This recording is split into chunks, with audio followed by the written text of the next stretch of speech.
Episode 81 वह वादा जिसके कारण से मृत्यु हो गई और वह टूटा हुआ से पागल हो गया। सुमिंग ने मामूली आवाज में उत्तर दिया, ये सब आपके परदादा के साथ शुरू हुआ। उनके समय के दौरान कंडी और एस्टेरिया वास्तव में घनिष्ठ मित्र थे। वास्तव में हम ट्रिसन साम्राज्य की तुलना में अधिक करीब थे। दोनों स्थानों के शाही परिवार नियमित रूप से एक दूसरे के रूप में। ऐसा कहा जाता है कि ऐसी ही एक यात्रा के दौरान दीदी की पहली राजकुमारी प्रिंस हुआंग से प्यार हो गया था। उसने अपने पिता को इसके बारे में बताया था। से बात इस प्रकार दोनों शाही परिवार के बीच विवाह स्थापित हुआ। वह ये शादी नहीं करना चाहती और वह किसी और से प्यार करती है। उसने आपकी शादी को रद्द करने के लिए कहा लेकिन उसने मना कर दिया। सजिंग ने कहा, ये रकम इसलिए है क्योंकि एक वादा इतनी आसानी से नहीं किया जा सकता, विशेष रूप से एक सम्राट द्वारा दूसरे सम्राट को सिर्फ भावना के कारण दिया गया वादा। मिंगू ने बीच में टिप्पणी की जबकि वान चुप हो रहा था, मानो वह खुद प्रिंस न की जगह पर कल्पना कर रही थी। जैसे जैसे शादी का दिन करीब आ गया प्रिंस हुआन का विरोध बढ़ गया लेकिन वह कुछ नहीं कर सका क्योंकि वह अपने कमरे में फंस गया था। एक दिन प्रिंस हुआन भाग गया। ऐसा माना जाता था कि वह वापस नहीं आएगा आ गया लेकिन जल्द ही वह एक महिला के साथ वापस आ गया। उसे पता चला कि वह जिस लड़की से प्यार करता था, जब वह भागकर उससे मिला तो उसे पता चला कि वह उसके बच्चे की मां बन गई थी। उसने परदादा से कहा कि वह जिस लड़की से प्यार करता है वह और उसके बच्चे को नहीं छोड़ेगा और अगर फिर भी उसके साथ जबरदस्ती की जाती है तो वह देर से तैयार होता है लेकिन दूसरी लड़की से शादी नहीं करेगा। आखिरकार मैनली हार गए और उन्हें स्वीकार कर लिया गया और शादी रद्द कर दी गई। दी सुजिंग ने आगे बताया, बस इतनी ही एक टूटी फूटी शादी के कारण ये सब हुआ। ऐसा नहीं है कि हमने किसी को शादी में शामिल किया, हमने बस शादी से मना कर दिया। मिंगू ने अपने चेहरे पर एक अजीब सी पुतली बनाई। ये सब नहीं है, भारत की पहली राजकुमारी ने रचाई थी शादी जिसके बारे में पता चला कि उसने कर ली है। ऐसा कहा जाता है कि उसका दिल टूट गया था और वह अब इस दुनिया में किसी से भी प्यार नहीं कर सकती थी। सुजिंग ने गंभीर स्वर में कहा और उनकी ओर देखा। पहली राजकुमारी की मृत्यु का दोष एस्टेरिया पर चला गया और शत्रुता शुरू हो गई। इसके तुरंत बाद प्रिंसेस और उनकी पत्नी भी गायब हो गई जिससे हमारे एस्टेरिया के सम्राट क्रोधित हो गए। इस प्रकार दोस्ती टूट गई और युद्ध शुरू हो गया। सुजिंग ने अपनी कहानी खत्म की लेकिन किसी से भी जिक्र मत करना। मैंने एस्ट्रोसेजेस्ट की कहानी से अकल्पनीय इच्छा के लिए कहा था, इस कहानी का जिक्र किसी से मत करना, उन्होंने गंभीर स्वर में कहा। हम दोनों ने हिलाया सिरिया। आपके स्वास्थ्य को बेहतर बनाने के लिए प्रभावी यूरोलॉजी समाधान, आपके स्वास्थ्य को बेहतर बनाने के लिए प्रभावी यूरोलॉजी समाधान विज्ञापन खोजो। आधे दिन बाद सभी सम्राटों की वापसी हुई। उनका मूड कुछ हद तक अच्छा लग रहा था जिससे ऐसा लग रहा था कि उनकी बातचीत अच्छी हो रही है। सम्राट कियान वेई और सम्राट जियान विदाई के बाद चले गए लेकिन आश्चर्यजनक रूप से सम्राट वे ने पीछे मुड़कर लवान की ओर रुख किया और चले गए। बातचीत कैसी रही? सजिंग ने सम्राट लुजुवे से पूछा। मुझे लगता है कि यह अच्छा हुआ, वास्तव में मुझे लगता है कि हम जीत गए, सम्राट लुजुवे ने हंसते हुए कहा। वहाँ क्या हुआ? सजिंग ने खुशमिजाज मूड के साथ पूछा क्योंकि उसने लुजुन के खुशमिजाज मूड को देखा था जो दुश्मनी की शादी से शुरू हुई थी। अब शादी खत्म हो रही है। राज्यों के बीच विवाद को खत्म करने के लिए हमने शादी के माध्यम से साम्राज्य को बांधने का फैसला किया। वान की शादी सम्राट वे की बेटी के साथ तय हुई है। मैं खुश हूँ क्योंकि हमें इतना अच्छा अवसर मिला, सम्राट लुजुवे ने कहा। उसकी बेटी और स्वर्ग प्रदत्त प्रतिभा होगी लेकिन क्या आपको पहले हमारे बेटे की इच्छा नहीं पूछनी चाहिए? सुजिंग ने कहा। ओह ठीक है, बताओ बेटा, तुम इस शादी के लिए क्या तैयार हो? अगर तुम नहीं हो तो मैं इसे रद्द कर देता हूँ। साथ रहना ही इसका मतलब है कि हमें 100 साल तक साथ रखना होगा। सम्राट लुजनवे ने अपने पुत्रों को भारी संबंधों से देखा। मैं तैयार हूँ, विचित्र लवांग ने कहा और कुछ क्षण के लिए अपने पिता के चेहरे पर भारी दृश्य देखने की उम्मीद की। लुजनवे ने हंसते हुए कहा, यह मेरा अच्छा बेटा है, चलो।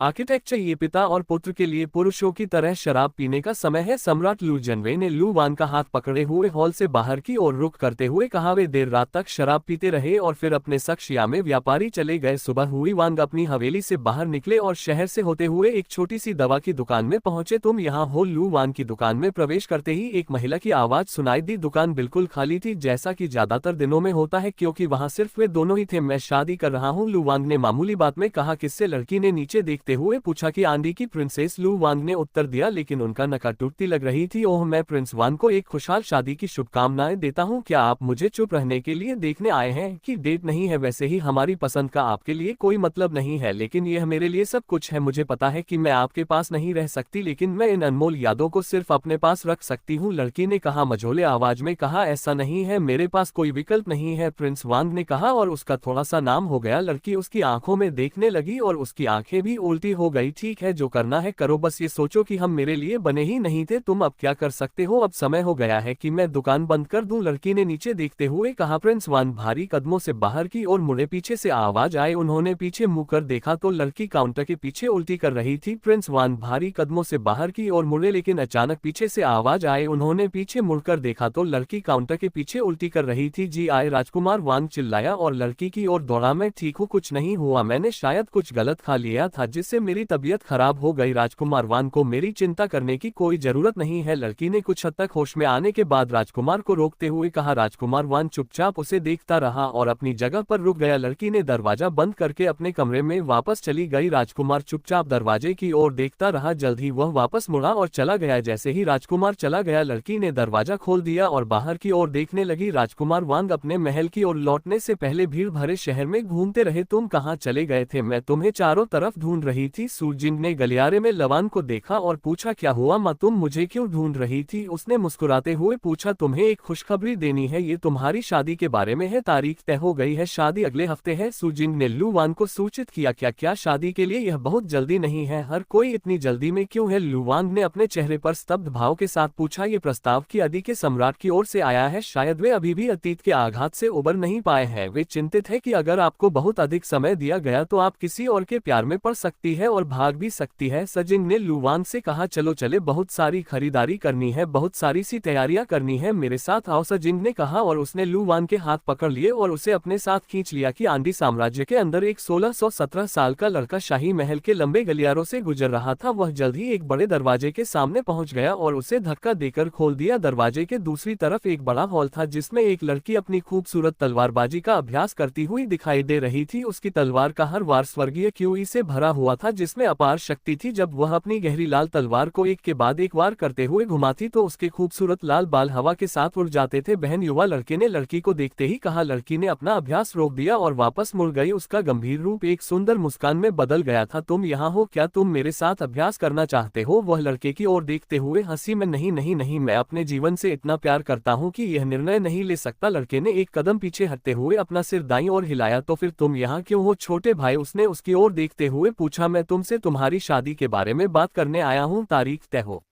गई है और यह अगले हफ्ते है, लड़के ने हॉल में प्रवेश करते हुए कहा और अपने पीछे दरवाजा बंद कर लिया। लड़की एक क्षण के लिए उदास हो गई, लेकिन लड़के को पता चलने से पहले ही उसका चेहरा सामान्य हो गया। क्या तुम सचमुच किसी ऐसे व्यक्ति से शादी करने जा रही हो जिससे तुम पहले कभी नहीं मिली हो? लड़के ने लड़की को देखते हुए पूछा। बेशक मैं जा रही हूँ, ये वही है जो हमारे शाही पिता चाहते हैं और उनकी बेटी के रूप में उनकी इच्छा ही मेरी आज्ञा है। इसके अलावा अगर इससे हमारे साम्राज्य के बीच सालों की प्रतिद्वंदिता खत्म हो जाती है तो मुझे किसी अजनबी से शादी करने में कोई बुराई नहीं दिखती। उसने मुस्कुराते हुए कहा। वह उस युवा लड़के की ओर चली गई और उनके बीच की दूरी को और कम कर दिया। इसके अलावा अगर मैं किसी दूसरे साम्राज्य के राजकुमार से शादी करती हूँ तो मैं निश्चित रूप से हमारे साम्राज्य के सिंहासन पर अपना अधिकार खो दूंगी, लेकिन अगर मैं किसी और से शादी करती हूँ तो पिता उस आदमी को हमारे साम्राज्य में खींचने के तरीके ढूंढ सकते हैं और फिर भी मुझे शासक बना सकते हैं और मैं भी उन्हें मना नहीं कर पाऊंगी। वर्तमान रास्ता भविष्य में मेरे छोटे भाई को हमारे साम्राज्य का राजा बनाने का सबसे आसान रास्ता है, बिना हमारे पिता की इच्छाओं को नकारे। उसने मुस्कुराते हुए छोटे लड़के के बालों को थपथपा। या मुझे राजगद्दी नहीं चाहिए, क्योंकि इसकी वजह से तुम्हें अपनी पूरी जिंदगी किसी ऐसे व्यक्ति के साथ गुजारनी पड़ेगी जिसे तुम पसंद नहीं करती। मैं तुम्हें उस आदमी के साथ हमारे साम्राज्य पर राज करते देखना पसंद करूंगा जिससे तुम प्यार करती हो। लड़के ने भावुक भाव से लड़की की ओर देखते हुए कहा। हाँ, तुम बहुत ज्यादा बोलते हो छोटे भाई। ऐसा नहीं है कि राजकुमार वान कोई बुरा व्यक्ति है, मैंने उसके द्वारा किए गए कई अच्छे कामों के बारे में सुना है। मैंने उसके बारे में जितनी भी कहानियां सुनी है उससे लगता है कि वह एक अच्छा और बहादुर आदमी है, ये इतना भी बुरा नहीं है। उसने अपने भाई की ओर देखते हुए नर्म आवाज में कहा। समय बीतता गया और दोनों साम्राज्य की तैयारियां जारी रही। जल्द ही 5 दिन बीत गए। राजकुमार वान फिर से ताजी हवा लेने के लिए महल से बाहर चले गए। वह शहर से होते हुए उस दवा की दुकान के पास पहुंचे। शादी से पहले एक आखिरी बार जिस लड़की से वह प्यार करते थे उसे देखने से खुद को रोक नहीं पाए और अंदर चले गए। अंदर घुसते ही उसने देखा कि दुकान खाली थी। वह कमरे की तरफ बढ़ा और पाया कि दरवाजा खुला हुआ था। वह कमरे में घुस गया। अंदर जो कुछ उसने देखा उसे देखकर वह अंदर तक चौंक गया। वह लड़की जियाई जिससे वह प्यार करता था बेहोशी की हालत में लेटी हुई थी, जबकि एक बूढ़ी औरत उसे देख रही थी। जब उसने उस लड़के को देखा तो वह पीछे मुड़ी। उसे क्या हुआ? राजकुमार वांग ने भारी स्वर में पूछा और बूढ़ी औरत को देखा। इस छोटी लड़की ने पिछले कुछ दिनों से ठीक से खाना नहीं खाया था, जिससे वह कमजोर हो गई थी और गर्भावस्था के कारण यह और भी बदतर हो गई थी। कमजोरी के कारण वह बेहोश हो गई थी। क्या राजकुमार वांग यहाँ कुछ खरीदने आए थे? मैं माफी चाहती हूँ, लेकिन मुझे नहीं लगता कि वह आपको कुछ बेच पाएंगे। महिला ने उस लड़की की ओर देखते हुए जवाब दिया। पी गर्भावस्था? वह गर्भवती है? राजकुमार वांग ने चौंक हुए चेहरे के भाव के साथ हाथ लाते हुए पूछा। हाँ, वह अब 2 महीने की गर्भवती है। कितनी बदकिस्मत लड़की है जो अकेले ही यह सब झेल रही है। लड़के के पिता को यहाँ होना चाहिए था और उसे इससे उभरने में मदद करनी चाहिए थी। वैसे भी मैंने उसे उचित दवाएं दी है और वह कुछ घंटों के लिए सो जाएगी। मैं अब विदा लेती हूँ और बाद में उसे देखने के लिए वापस आती हूँ, बूढ़ी औरत ने कहा और उठकर चली गई। राजकुमार वांग कुछ देर वहीं रुके रहे और बिस्तर पर लेटी लड़की को देखते रहे। वे घुटनों के बल बैठ गए और बुदा लगे। मेरी बच्ची। राजकुमार लू ने अभी कुछ कहा ही था कि लड़की ने धीरे धीरे लेकिन स्थिरता से अपनी आंखें खोली। तो तुम्हें पता चल गया? मैं उम्मीद कर रही थी कि तुम्हें कभी पता ना चले, लेकिन अब ऐसा लगता है कि यह संभव नहीं है। मैंने तो तुम्हें चिंतित कर दिया है ना? उसने धीमी आवाज में कहा। मूर्ख मत बनो, इसमें चिंता की क्या बात है? इसके बजाय मैं खुश हूँ कि मैं पिता बनने जा रहा हूँ। राजकुमार लुवांग ने हल्की मुस्कान के पीछे अपनी चिंताओं को छिपाते हुए कहा। लेकिन तुम्हारी शादी? लड़की ने उदास आंखों से पूछा। मैं अपने पिता से समाधान के बारे में बात करूंगा। मैं राजकुमारी से विवाह नहीं तोड़ सकता, लेकिन मैं उन्हें तुम्हें अपने पास रखने के लिए राजी करने की कोशिश कर सकता हूँ। राजकुमार वांग ने भावुक भाव से लड़की की आंखों में देखते हुए कहा। तुम्हें परेशानी उठाने की जरूरत नहीं है। तुम किसी दूसरे साम्राज्य की राजकुमारी से शादी कर रहे हो, किसी आम आदमी से नहीं। तुम्हारे गलत फैसले के कारण युद्ध हो सकता है। मैं इस बच्चे की देखभाल अकेले कर सकती हूँ, लड़की ने धीमी आवाज में जवाब दिया और छत की ओर देखने लगी। सब ठीक है, मुझे यकीन है कि सब ठीक हो जाएगा। मैं जल्द से जल्द अपने पिता से बात करने जाऊंगा और जब भी संभव होगा वापस आऊंगा। राजकुमार वांग ने खड़े होते हुए कहा। लड़की कुछ कह पाती उससे पहले ही वह चला गया था। राजकुमार वांग वापस राजमहल चले गए। इधर उधर पूछने पर उन्हें पता चला कि उनके पिता अध्ययन कक्ष में थे। वह कमरे की ओर बढ़ा और दरवाजा खटखटाया। अनुमति पाकर वह कमरे में दाखिल हुआ। सम्राट लज्जुनाई किताबों की एक शेल्फ के पास खड़े थे। आज आप यहाँ क्यों आए हैं? क्या आप कुछ बात करना चाहते हैं? सम्राट लुजुनाई ने राजकुमार वांग की ओर देखते हुए पूछा। पिताजी, कुछ है, मुझे आपको बताना है। राजकुमार वांग ने चेहरे पर चिंता भरी नजर के साथ कहा। तुम इतने चिंतित क्यों दिख रहे हो? ये पहली बार है मैं अपने बहादुर पर चिंतित कि यह इतना बुरा नहीं हो सकता। पिताजी से कहो, मैं तुम्हारी सारी समस्याएं हल कर दूंगा। सम्राट लुजुनाई ने मुस्कुराते हुए कहा। बात यह है कि एक लड़की है जिसके साथ मेरा रिश्ता था। राजकुमार लुवांग ने सम्राट लुजुनाई को सब कुछ बताना शुरू किया। सम्राट लुजुनाई ने चेहरे पर शिकन लिए चुपचाप सब कुछ सुन लिया, लेकिन उन्होंने राजकुमार की बात नहीं रोकी कि आंधी की राजकुमारी के साथ मेरी शादी के बारे में सुनने के बाद दोनों साम्राज्य की समृद्धि के लिए मैंने अपनी भावनाओं को दफनाने और उसे भूलने का फैसला किया।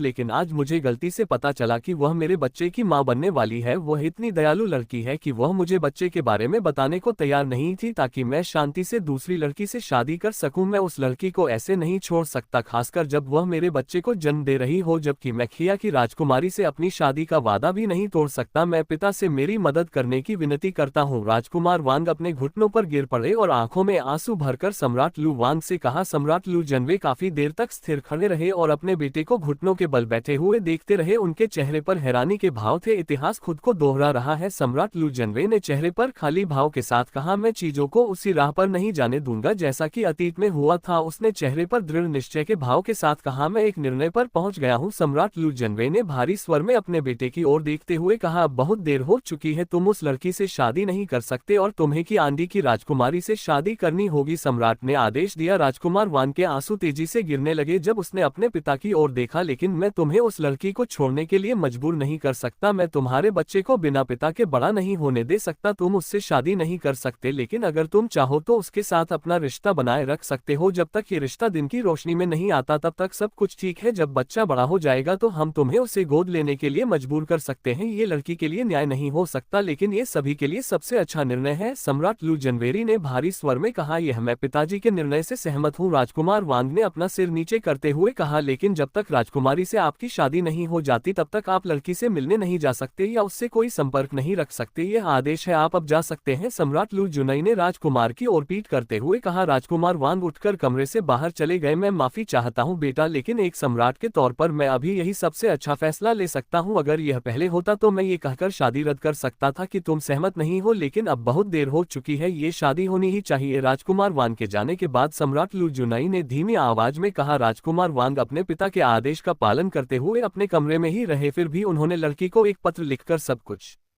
स्पष्ट करने का फैसला किया। पत्र को एक नौकर के माध्यम से गुप्त रूप से भेजा गया। एक और दिन बीत गया और शादी का दिन नजदीक आ गया। शादी में सिर्फ एक दिन बचा था। राजकुमार के लिए महल में एक पत्र आया जो एक नौकर द्वारा राजकुमार को दिया गया था। उसने पत्र खोला और पढ़ा, लेकिन उसका पाठ पढ़कर वह दंग रह गया। राजकुमार वांग, मुझे तुम्हारा पत्र मिला, लेकिन मैं अभी भी यकीन नहीं कर पा रहा हूँ कि यह सच है और तुमने ही इसे लिखा है। हो सकता है कि कोई मेरे साथ चाल चल रहा हो। मैं तुमसे आमने सामने मिलना चाहता हूँ और इस बारे में तुमसे बात करना चाहता हूँ। तुम्हें अपने वादे के बारे में चिंता करने की जरूरत नहीं है, क्योंकि हम शहर के अंदर नहीं मिलेंगे। रॉयल सिटी के दक्षिणी छोर पर रेगिस्तान में एक खाली झोपड़ी है। ये वह जगह होगी जहां मैं शाम तक तुम्हारा इंतजार करूंगा। अगर वह पत्र सच था तो ये जगह हमारी मुलाकात के लिए सबसे अच्छी जगह होगी, क्योंकि यहाँ हमें कोई नहीं देखेगा। अगर यह पत्र झूठा था और किसी और ने मेरी भावनाओं से खेलने के लिए लिखा था तो मैं बस हमारे अलगाव को अपनी नियति मान लूंगा और इस साम्राज्य को छोड़ दूंगा, ताकि मैं तुम्हारे लिए और कोई चिंता पैदा न करूं। मैं तुम्हारा इंतजार करूंगा, तुम्हारा जीआई। राजकुमार वांग ने चेहरे पर चिंता के भाव के साथ बार बार पत्र पढ़ा। उसने दरवाजे की ओर सोच समझकर देखा, क्योंकि उसे लगा कि बहुत देर हो चुकी है। बिना कुछ सोचे समझे वह जल्दी से कमरे से बाहर निकल गया, लेकिन समय की चिंता में राजकुमार वांग वह पत्र वहीं बिस्तर पर भूल गया। वह महल से बाहर निकला और घोड़े पर सवार होकर चला गया। राजकुमार वांग के जाने के आधे घंटे बाद राजकुमारी मिंगू उनके कमरे में पहुंची। राजकुमार वांग के जाने के आधे घंटे बाद राजकुमारी मिंगू उनके कमरे में पहुंची। भाई, राजकुमारी मिंगू ने कमरे में प्रवेश करते हुए पुकारा। बिस्तर पर एक पत्र पड़ा देखकर उसने उसे उठाया और पढ़ने लगी। 4 घंटे बीत गए। समय के हिसाब से दोपहर के 3 बजे बज रहे थे जब राजकुमार वांग उस जगह पर पहुंचे जिसका जिक्र पत्र में किया गया था। सुनसान जगह पर इधर उधर देखने के बाद उन्हें एक अकेली झोपड़ी दिखी जो काफी जर्जर दिख रही थी। राजकुमार वांग झोपड़ी में दाखिल हुए और उन्होंने देखा कि जीआई झोपड़ी के अंदर एक कुर्सी पर बैठी हुई है। उसने राजकुमार वांग को देखा और धीरे से मुस्कुराए। तुम यहाँ हो, ये सच था? तुम और मैं एक साथ हो सकते हैं, जीआई ने कहा और वह राजकुमार वांग की ओर दौड़ी और आंखों में आंसू लिए उसे गले लगा लिया। बेशक ये सच है, तुम मेरी औरत हो और मेरे बच्चे को जन्म दोगी। भले ही मैं तुमसे शादी नहीं कर सकता, फिर भी तुम हमेशा मेरी ही रहोगी। पिताजी भी सहमत है। राजकुमार वांग ने उसे गले लगाते हुए चेहरे पर एक सौम्य मुस्कान के साथ कहा, मैं आपको मिलने के लिए बुलाकर आपके लिए परेशानी खड़ी करने के लिए माफी चाहती हूँ, लेकिन मैं उस लिखित पत्र पर विश्वास ही नहीं कर पा रही हूँ। उसने दोषी स्वर में कहा, ये ठीक है, इसकी चिंता मत करो। राजकुमार वांग ने नर्म स्वर में कहा, क्या कोई तुम्हारा पीछा करता हुआ यहाँ तक आया है? यहाँ आने से तुम्हें कोई परेशानी तो नहीं होगी? जीआई ने चेहरे पर चिंता भरी नजर से पूछा, कोई भी मेरा पीछा नहीं कर रहा था। मैंने यहाँ आते समय सावधानी बरती और अगर कोई मेरा पीछा कर भी रहा था तो शायद वे कहीं खो गए होंगे। तुम्हें पता है कि मैं एक स्वर्गीय योद्धा हूँ। राजकुमार वांग ने मुस्कुराते हुए कहा, तुम्हारे पिता मुझ पर तुम्हें यहाँ बुलाने के लिए नाराज तो नहीं होंगे है ना? उसने फिर पूछा, उसे पता नहीं चलेगा कि मैं यहाँ आया हूँ, मैं उसके लिए कोई बहाना ढूंढ लूंगा। राजकुमार वांग ने कोमल आवाज में कहा, ओह तब तो यह अच्छा है। जीआई मुस्कुराए और उसने राजकुमार वांग के होठों को राजकुमार ने भी उसे अचानक दरवाजा खुल गया। मैंने कभी नहीं सोचा था कि राजकुमार वांग को इस जगह एक औरत की बाहों में दे देखूंगा। कल तुम्हारी शादी है और तुम यहाँ दूसरी औरत के आईपी का आनंद ले रहे हो। मुझे उस राजकुमारी पर दया आती है जो ऐसे जानवर से शादी करने जा रही है। बाहर से एक मजाकिया स्वर आया। राजकुमार वांग जैसे ही लड़की से अलग होकर बाहर निकले तो उन्होंने देखा कि बाहर एक 20-20 साल का आदमी खड़ा है। आप राजकुमार जैन है, आप यहाँ क्या कर रहे हैं? राजकुमार वांग ने युवक की ओर देखते हुए पूछा, मैं आप बस इतना कह सकती हैं कि मैं कल आपके विवाह में भाग लेने के लिए शाही राजधानी जाने के लिए अपने साथियों के साथ यहाँ से गुजर रहा था, लेकिन मुझे उम्मीद नहीं थी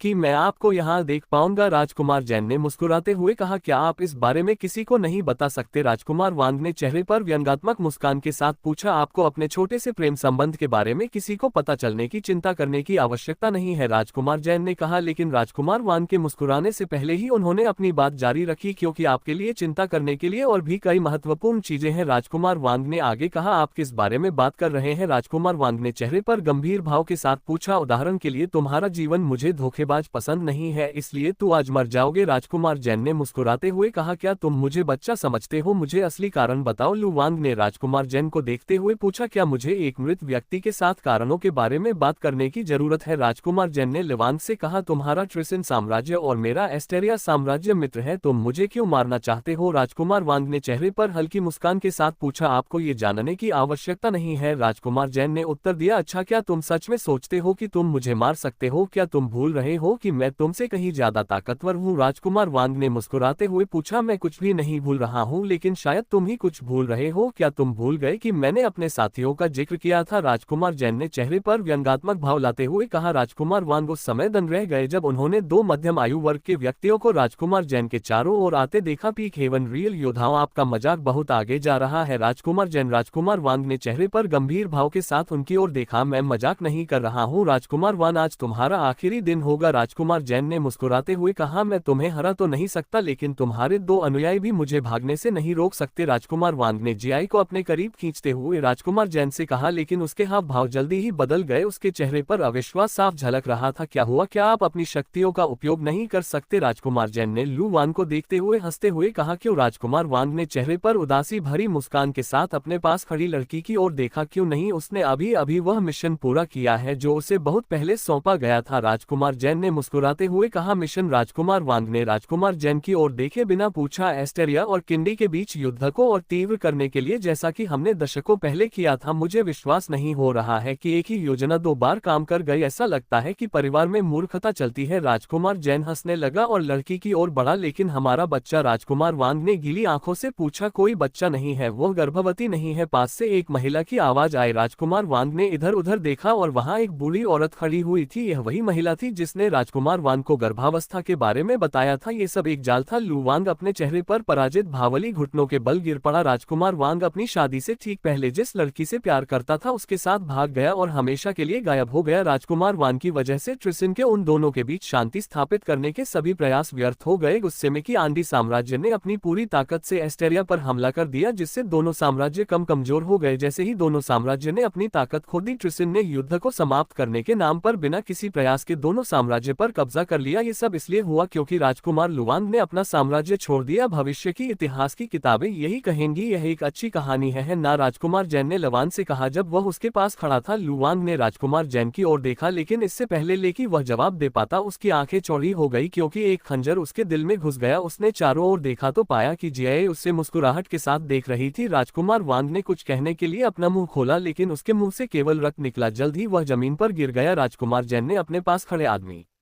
से कहा, इस शरीर को हमेशा के लिए गायब कर दो। वह पीछे मुड़ा, लेकिन चौंक गया क्योंकि उसने देखा कि कुछ दूरी पर एक घोड़ा खड़ा था और उस घोड़े के ऊपर एक लड़की बैठी थी। राजकुमार जैन ने अपने पास खड़े आदमी से कहा, इस शरीर को हमेशा के लिए गायब कर दो। वह पीछे मुड़ा, लेकिन चौंक गया क्योंकि उसने देखा कि मुझसे कुछ दूरी पर एक घोड़ा खड़ा था और उस घोड़े के ऊपर एक लड़की बैठी थी। वह यहाँ क्या कर रही है? राजकुमारी को यह समाचार साम्राज्य में वापस लाने की अनुमति नहीं दी जा सकती। उसे पकड़ो और मार डालो, राजकुमार जैन ने आदेश दिया क्योंकि वह दूरी पर लड़की को देख रहा था।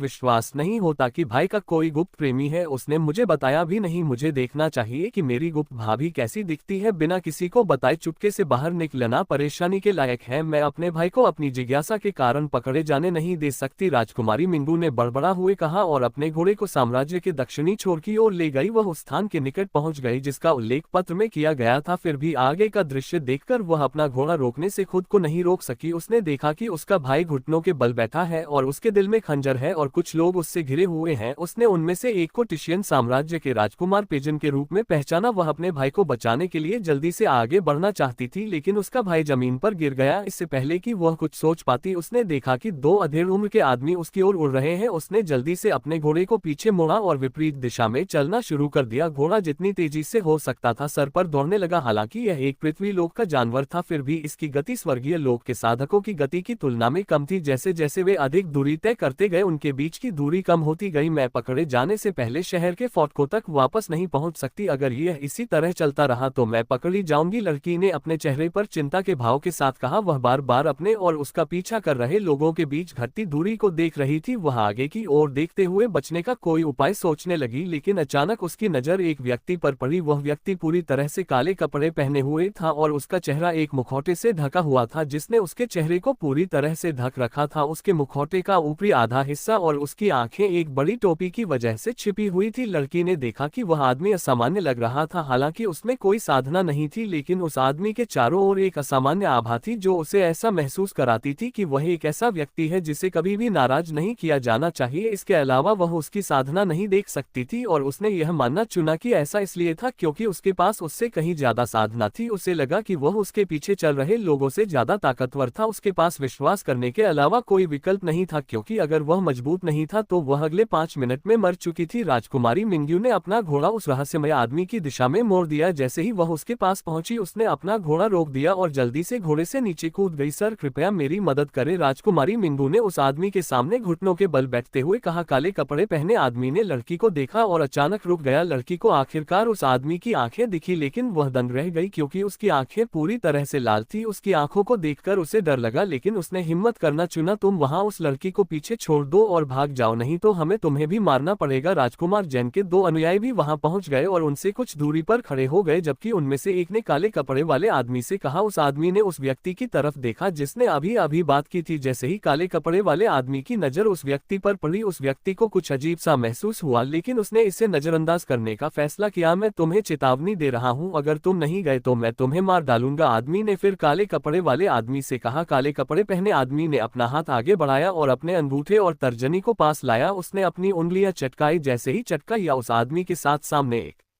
शून्य प्रकट हुआ जिसने अभी अभी बात की थी और उसे अंदर खींच लिया और हमेशा के लिए गायब हो गया। उस आदमी की चीखें दूसरे आदमी के कानों में जोर से गूंज उठी जब वह एक कदम पीछे हटा। राजकुमारी मिंगो इस आदमी की शक्ति देखकर दंग रह गई। यह शक्ति इतनी शक्तिशाली है। उसने उस आदमी को देखते हुए सोचा, मुझे ऐसे लोग पसंद नहीं जो मुझे जान से मारने की धमकी देते हैं, आदमी ने धीमी आवाज में कहा और फिर से लड़की की तरफ मुड़ गया। लड़की से एक शब्द भी बोले बिना वह आदमी और लड़की को पीछे छोड़कर अपनी यात्रा पर आगे बढ़ गया। मास्टर कृपया मेरी मदद करें, केवल आप ही यह कर सकते हैं। मैं एस्टेरिया की राजकुमारी हूं। मैं ये सुनिश्चित करूंगी कि आपको हमारे साम्राज्य से वह सब कुछ मिले जो आप चाहते हैं, अगर आप मेरी मदद करें। राजकुमारी मिंगू खड़ी हुई और फिर से उसके सामने दौड़ी और अपने घुटनों पर बैठ गई। मैं जो चाहता हूं वही यह भूमि मुझे नहीं दे सकती। काले कपड़े पहने आदमी ने बुदबुदा, या तो फिर न्याय के लिए मेरी मदद करो। उन लोगों ने मेरे निर्दोष भाई को मार डाला और मुझे भी मारना चाहते हैं। मुझे अपने पिता के पास जाना चाहिए। राजकुमारी मिंगू ने विनती भरे लहजे में कहा, मैं न्याय का रक्षक नहीं हूँ, यदि कुछ है तो वह मैं ही हूँ जिसे स्वर्ग को दंड देने की आवश्यकता है, यद्यपि उसके पास ऐसा करने की शक्ति नहीं है। आदमी ने आकाश की ओर देखते हुए बुदबुदा, या कृपया मैं कुछ भी करूंगी, अगर मैं घर नहीं पहुंची तो युद्ध होगा जिसमें हजारों लोगों की जान जाएगी। राजकुमारी मिंगू ने ऊंची आवाज में कहा, यदि आप एक युद्ध रोकते हैं तो दूसरा शुरू हो जाएगा। युद्ध और मृत्यु ये सब भाग्य में लिखे होते हैं, यदि यह भाग्य है तो इसे बदला नहीं जा सकता। भाग्य के दृष्टा के रूप में आपको ये जानना चाहिए, उस आदमी ने कहा और उसने लड़की को अपनी रक्त लाल आंखों से देखा। काले कपड़े पहने आदमी की बातें सुनकर लड़की चौंक गई। उसे लगा कि शायद उसने उसकी विशेष काया के बारे में ध्यान दिया है और बात कर रहा है। कृपया मैं आपसे विनती कर रही हूँ, राजकुमारी मिंगू ने कहा और उसकी आंखों में आंसू आ गए। आदमी ने कुछ देर तक उसे देखा और फिर अपना हाथ आगे बढ़ाया। यहाँ दिव्य ओरेकल के लिए एक उपयुक्त उपहार, एक भाग्य क्रिस्टल, यह आपको आपके भाग्य तक ले जाएगा। यदि आपके भाग्य में मरना है तो आप इसे छूते ही मर जाएंगे। यदि युद्ध को रोकना आपके भाग्य में है तो आपको वहां टेलीप किया जाएगा जहां आपको होना चाहिए, और इसी तरह यदि आपके भाग्य में बदला लेना है तो आपको वहां लिपोर्ट किया जाएगा जहां आपको होना चाहिए। यदि आप भाग्य से लड़ना चाहते हैं तो क्रिस्टल को न चुने, लेकिन आप मर जाएंगे। यदि आप भाग्य के साथ चलना चाहते हैं तो क्रिस्टल चुने, आप जीवित रहेंगे लेकिन आप भाग्य के गुलाम के अलावा कुछ नहीं होंगे, उसकी इच्छाओं को पूरा होते देखने के अलावा कुछ नहीं कर पाएंगे। इसे उपहार या अभिशाप के रूप में ले, काले कपड़े वाले आदमी ने कहा और उसने एक पारदर्शी क्रिस्टल उसकी ओर फेंका। राजकुमारी मियो की ओर क्रिस्टल फेंककर काले कपड़े वाला आदमी चला गया। राजकुमारी बार बार मदद के लिए पुकारती रही, लेकिन वह न तो रुका और न ही उसने पीछे मुड़कर देखा। जो आदमी उसका पीछा कर रहा था वह अभी भी वहीं खड़ा था। वह अपनी जान के लिए डर रहा था क्योंकि उसने देखा कि उसका साथी एक खाली जगह में फंस गया है, इसलिए वह हिल भी नहीं रहा था। जब उसने डर पैदा करने वाले आदमी को जाते देखा तो उसने राजकुमारी को अपने चेहरे पर उलझन भरी नजर से देखा। थोड़ी देर और इंतजार करने के बाद वह लड़की की ओर बढ़ने लगा। लगता है आज ही तुम्हारी मौत है, लेकिन मैं अभी तुम्हें नहीं मारूंगा, मैं तुम्हें राजकुमार के पास ले जाऊंगा, हो सकता है मुझे इनाम मिल जाए, आदमी ने आगे बढ़ते हुए कहा।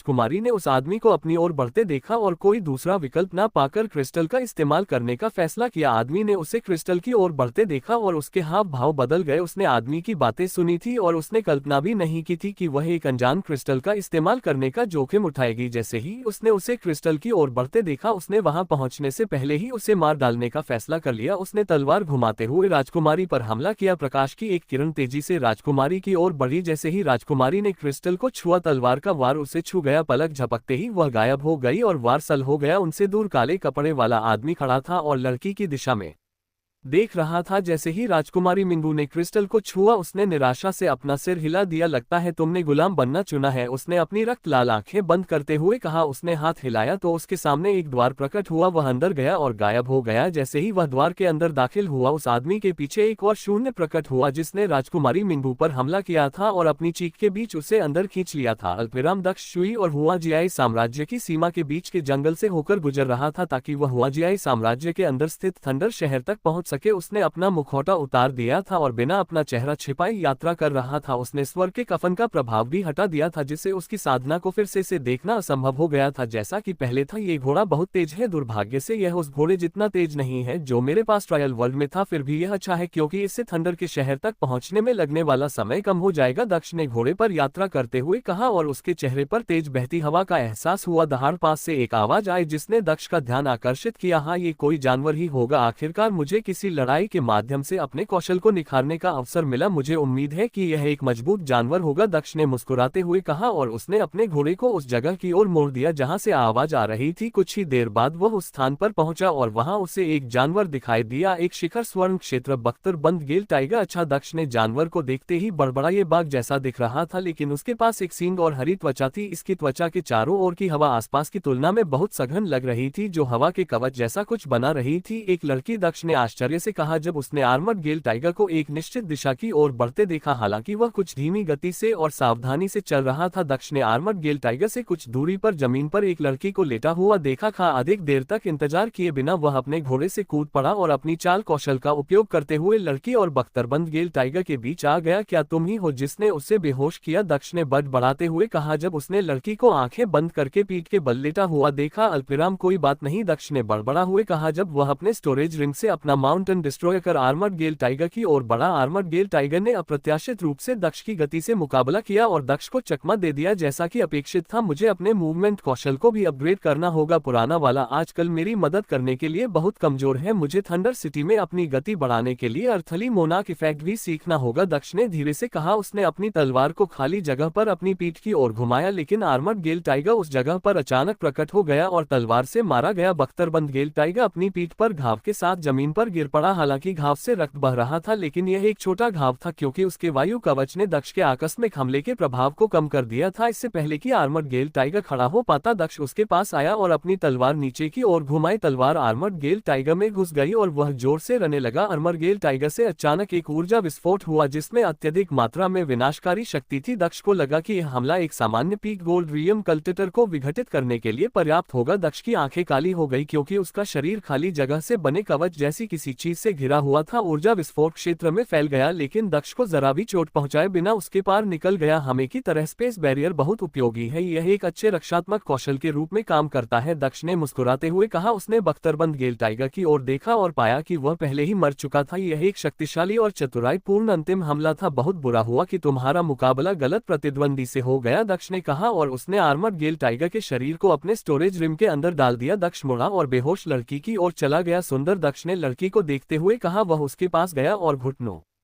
के बल बैठ गया। वह सांस ले रही है लेकिन उसकी नब्ज बहुत कमजोर है, दक्ष ने उसकी नब्ज जांच हुए कहा। उसने उसकी स्थिति ठीक करने के लिए अपना हाथ उसकी पीठ के नीचे रखा लेकिन उसे कुछ गीलापन महसूस हुआ। रक्त, उसने अपना हाथ बाहर निकाला तो पाया कि उसका हाथ रक्त से लथपथ था। उसने उसे थोड़ा सा उठाया और देखा कि लड़की की पीठ पर तलवार का एक बड़ा घाव है जिससे रक्त बह रहा था। बिना ज्यादा सोचे समझे उसने दुवान कबीले के मुखिया से मिली जीवन उपचार की गोली को अपनी भंडारण अंगूठी से निकाल लिया। धीरे धीरे अपने हाथों से लड़की का मुंह खोलकर उसने गोली उसके मुंह में डाल डाल दी। गोली उसके मुंह में डालते समय उसकी उंगलियां उसकी मुलायम जीभ को छू रही थी। मुझे उसे बचाने के लिए जितना हो सके उतना करना होगा। इस गोली के प्रभावों पर आंख मूंद कर विश्वास करके मैं निष्क्रिय नहीं बैठ सकता। दक्ष ने अपने चेहरे पर एक गंभीर भाव के साथ धीरे से कहा, क्योंकि उसने अपनी भंडारण अनुभूति से एक उपचार मरहम निकाला था जिसे वह ग्राफर शहर में लाया था। ओम, मुझे उसे बचाने के लिए ऐसा करना ही होगा, भले ही यह गलत हो। इसके अलावा उसका टॉप पहले से ही फटा हुआ है। मैं एक लड़की को कपड़े और पीठ पर घाव के साथ नहीं छोड़ सकता। मुझे उसे ठीक करने के लिए सब कुछ करना होगा, भले ही यह अनैतिक हो। दक्ष ने जोर से कहा, लेकिन ये स्पष्ट नहीं था कि वह लड़की से बात कर रहा था या खुद को समझाने और खुद को एक कारण देने के लिए बात कर रहा था। ये देखने के बाद कि उसकी सांसें थोड़ी स्थिर हो गई हैं, उसने लड़की को थोड़ा सा उठाया और उसके पीछे खड़ा हो गया ताकि वह उसकी पीठ की ओर मुंह करके खड़ा हो जाए। अपने ने हाथों का इस्तेमाल करते हुए उसने उसका टॉप उतार दिया और उसकी जट जैसी सफेद पीठ दिखाई दी जिसका ज्यादातर हिस्सा रक्त से लथपथ था। उसने अपनी स्टोरेज रिंग से पानी की एक बोतल और एक तौलिया निकाला। उसने उसकी पीठ को बिना चोट वाले हिस्से से धोना शुरू किया और चोट वाले हिस्से पर मरहम लगाया। क्या मुझे उसके घावों पर पट्टियां लपेटने चाहिए? पट्टियां को ठीक से लगाने के लिए मुझे उसके स्तनों को छूना होगा, दक्ष ने बड़बड़ा हुए कहा और उसके चेहरे पर एक विचारशील भाव था। मेरे पास ऐसा करने के अलावा कोई विकल्प नहीं है। यह एक लड़की की सुरक्षा के बारे में है, दक्ष ने दृढ़ता के साथ कहा। क्या तुम उसे ठीक करने के नाम पर अपनी विकृत इच्छाओं को पूरा करना बंद कर सकते हो? उसके घाव पहले ही ठीक हो चुके हैं। दक्ष की आंखें खोलने से पहले ही झुनकी आवाज सुनाई दी। दक्ष ने अपनी आंखें खोली और देखा कि उसके घाव ठीक हो चुके थे। लगता है गोली और मरहम ने अपना जादू कर दिया है। मुझे खुशी है कि मुझे पट्टियां लपेटने की जरूरत नहीं पड़ी, इससे मेरी मेहनत बच गई। दक्ष ने अपने चेहरे पर एक मासूमियत भरी नजर डाली और जून की बातों पर ध्यान नहीं दिया। अब तुम बड़ी मुसीबत में हो। जून ने फुसफुसाना के साथ दक्ष को देखा और गायब हो गई। हम, क्या परेशानी है? दक्ष ने चेहरे पर उलझन भरी नजर के साथ कहा, लेकिन जल्द ही उसके भाव बदल गए। लड़की ने धीरे से अपनी आंखें खोली और कुछ प्रयास के बाद खड़ी हो गई। उससे एहसास ही नहीं हुआ कि वह खड़े होते समय टॉपलेस थी। जैसे ही उसका ध्यान केंद्रित हुआ उसने पीछे देखा और देखा कि दक्ष उसके पीछे बैठा था। तुम कौन हो? वह एक कदम पीछे हटी और सतर्क मुद्रा में आकर पूछा, लेकिन उसे कुछ अजीब सा महसूस हुआ। उसके सामने खड़ा लड़का उसकी आंखों में नहीं देख रहा था बल्कि वह नीचे की ओर देख रहा था। उसने भी नीचे की ओर देखा और ऐसा करते ही उसकी आंखें चौड़ी हो गई। उसके बिना किसी आवरण के एक अजनबी की आंखों के सामने स्वतंत्र रूप से लटक रहे थे। क्या वह चिल्लाए और अपने दोनों चोटियों को अपने मुलायम हाथों से ढक लिया? क्या राजकुमारी मिंग चिल्लाए और उसने अपने दोनों चोटियों को अपने नाजुक हाथों से ढक लिया? आह, ये वैसा नहीं है जैसा आप सोच रही हैं, मैं आपकी मदद कर रहा था। दक्ष खड़ा हो गया और उसने लड़की की प्रतिक्रिया देखने के बाद उससे कहा, लेकिन उसने अपनी नजरें उससे नहीं हटाई। भूकंपीय कट, राजकुमारी मिंग्यू ने जोर से कहा। उसने एक हाथ से अपने को ढक लिया और अपने मार्शल कौशल का उपयोग करते हुए दूसरे हाथ से एक कट बनाया। हवा में क्यूई बेचैन हो गई क्योंकि प्रकाश का एक शक्तिशाली चाप प्रकट हुआ और लॉन्ग चेन की ओर बढ़ा। बिना एक पल भी बर्बाद किए दक्ष ने अपनी राजा की तलवार निकाली और अपने ही वार से वार किया जो प्रकाश के चाप से टकराया। एहतियात के तौर पर उसने अपने शरीर को अंतरिक्ष के कवच से भी ढक लिया था। लंग चेन की तलवार से प्रकाश का चाप दो भागों में कट गया क्योंकि दोनों भाग लन चेन से चूक गए और उसके दोनों ओर के पेड़ों पर जा लगे। मैं सच कह रहा हूँ मिस, आपकी पीठ पर तलवार से बहुत गहरा घाव था और उसका इलाज करके लिए मुझे आपका टॉप उतारना पड़ा। आप बेहोश थी, इसलिए मैं आपसे अनुमति नहीं मांग सका। असल में मुझे आपकी जान बचाने के लिए अपनी जीवनदैनी गोली का भी इस्तेमाल करना पड़ा। मुझे धन्यवाद देने के बजाय आप मुझ पर हमला कर रही हैं, दक्ष ने गंभीर स्वर में कहा। राजकुमारी मिंगू पहले से ही दंग रह गई थी क्योंकि उसने देखा था कि दक्ष ने कितनी आसानी से अपनी तलवार से उसके हमले को काट दिया था। जब उसने के शब्द सुने, तलवार का घाव, ट्रिसिन ये सही है, मैं कहाँ हूँ? उसने आश्चर्य से कहा जब उसे याद आया कि उसके साथ क्या हुआ था। तुम्हें याद नहीं है? तुम शुई और हुआजियाई साम्राज्य की सीमाओं के बीच में हो, दक्ष ने उसे बताया और अपनी आंखें उसके चेहरे पर केंद्रित रखने की कोशिश की, लेकिन उसे स्पष्ट रूप से मुश्किल हो रही थी क्योंकि वह कभी कभी कुछ झलकियां चुरा लेता था। शई हुआजियाई ये कहाँ है? हम एस्टेरिया साम्राज्य से कितनी दूर है? उसने चेहरे पर चिंता भरी नजर के साथ जल्दबाजी में पूछा। एस्टेरिया, इसके बारे में कभी नहीं सुना। चूंकि यह एक साम्राज्य है इसलिए मेरी राय में यह शायद बहुत दूर की बात है, दक्ष ने अपने चेहरे पर एक विचारशील भाव के साथ कहा। अल्पविराम दूर। वह बुदबुदा है और उसकी आंखें नम हो गई। यहाँ एक दिव्य ओरेकल के लिए एक उपयुक्त उपहार, एक भाग्य क्रिस्टल, यह आपको आपके भाग्य तक ले जाएगा। यदि आपके भाग्य में मरना है तो आप इसे छूते ही मर जाएंगे। यदि युद्ध को रोकना आपके भाग्य में है तो आपको वहां टेलीपोर्ट किया जाएगा जहां आपको होना चाहिए, और इसी तरह यदि आपके भाग्य में बदला लेना है तो आपको वहां टेलीपोर्ट किया जाएगा जहां आपको होना चाहिए। यदि आप भाग्य से लड़ना चाहते हैं तो क्रिस्टल मत उठा, नहीं तो आप मर जाएंगे। यदि आप भाग्य के साथ चलना चाहते हैं तो क्रिस्टल उठाए, आप जीवित रहेंगे, लेकिन आप भाग्य के दास के अलावा कुछ नहीं होंगे। उसकी इच्छाओं को पूरा होते देखने के अलावा कुछ भी करने में असमर्थ होंगे। इसे एक उपहार या अभिशाप के रूप में माने। वह रहस्यमय आदमी के शब्दों को याद करने से खुद को रोक नहीं पाए। वे शब्द जो उसने उसे भाग्य क्रिस्टल देने से पहले कहे थे, भैया पापा। वह बुदा आए और उसकी आंखों से आंसू गिरने लगे। अरे क्या तुम सब ठीक हो? कपड़ों की चिंता मत करो, मेरे पास बहुत सारे हैं, लो तुम यह नई शर्ट और रोब पहन सकती हो। दक्ष ने उसकी आंखों में आंसू देखकर कहा। उसने अपने स्टोरेज रिंग से कपड़े निकाले और लड़की की ओर चल दिया। दक्ष ने लड़की की ओर अपने हाथ बढ़ाए, जबकि लड़की अपने दुख में खोई हुई थी। उसने भी बिना सोचे समझे अपना दूधिया सफेद हाथ उसकी ओर बढ़ा दिया। जैसे ही उसका हाथ दक्ष के हाथों से टकराया, उसकी आंखें चौड़ी हो गई और उसकी पुतलियां सफेद हो गई। Dot dot dot dot dot dot dot dot dot dot dot dot dot dot dot dot dot dot dot dot dot. राजकुमारी मिंग्यू को ऐसा लग रहा था जैसे वह हजारों मील की यात्रा करके आए हो, क्योंकि वह एक घने अंधेरे स्थान पर खड़ी थी। उसके आसपास का नजारा बदल गया, क्योंकि उसे आखिरकार यह साफ नजर आने लगा कि उसके आसपास क्या हो रहा है। उसने देखा कि उसके पिता उसके सामने खड़े थे, लेकिन उनका चेहरा बहुत ज्यादा थका हुआ था, जैसे कि वे किसी बहुत बड़ी त्रासदी से गुजरे हो। उसकी माँ उसके पास खड़ी थी। इससे पहले कि वह अपने पिता से कुछ कह पाती, दुनिया फिर से काली हो गई और सब कुछ गायब हो गया। उसकी आंखों के सामने एक और दृश्य उभर आया, जब उसने एक युवक को देखा जो लगभग 20 साल का लग रहा था और उसके हाथ में एक काली तलवार थी। वह इधर उधर घूमता रहा और सैकड़ों लोगों का कत्लेआम करता रहा। उसने जवान लोगों को मारा, उसने बूढ़ों को मारा, उसने अपने और अपनी तलवार के सामने आने वाले हर व्यक्ति को मार डाला। वह आदमी पीछे मुड़ा और उसकी ओर देखा, लेकिन दुनिया फिर से काली हो गई, क्योंकि दुनिया फिर से अंधेरे में लौट आए। दुनिया फिर से रंगीन हो गई जब उसने एक महिला को देखा जो उसके जैसी ही दिख रही थी। वह महिला एक आदमी को रही थी, लेकिन क्योंकि उस आदमी की पीठ उसकी ओर थी, इसलिए वह ये नहीं पहचान पाई कि वह कौन था। वह जोड़े की ओर आगे बढ़ी, लेकिन दृश्य गायब होते ही दुनिया फिर से अंधेरे में लौट आए। उसकी आंखों के सामने एक और दृश्य उभर आया, लेकिन ये दृश्य उसके लिए कुछ भी अनुमान लगाने के लिए बहुत छोटा था। उसने एक आदमी की कल्पना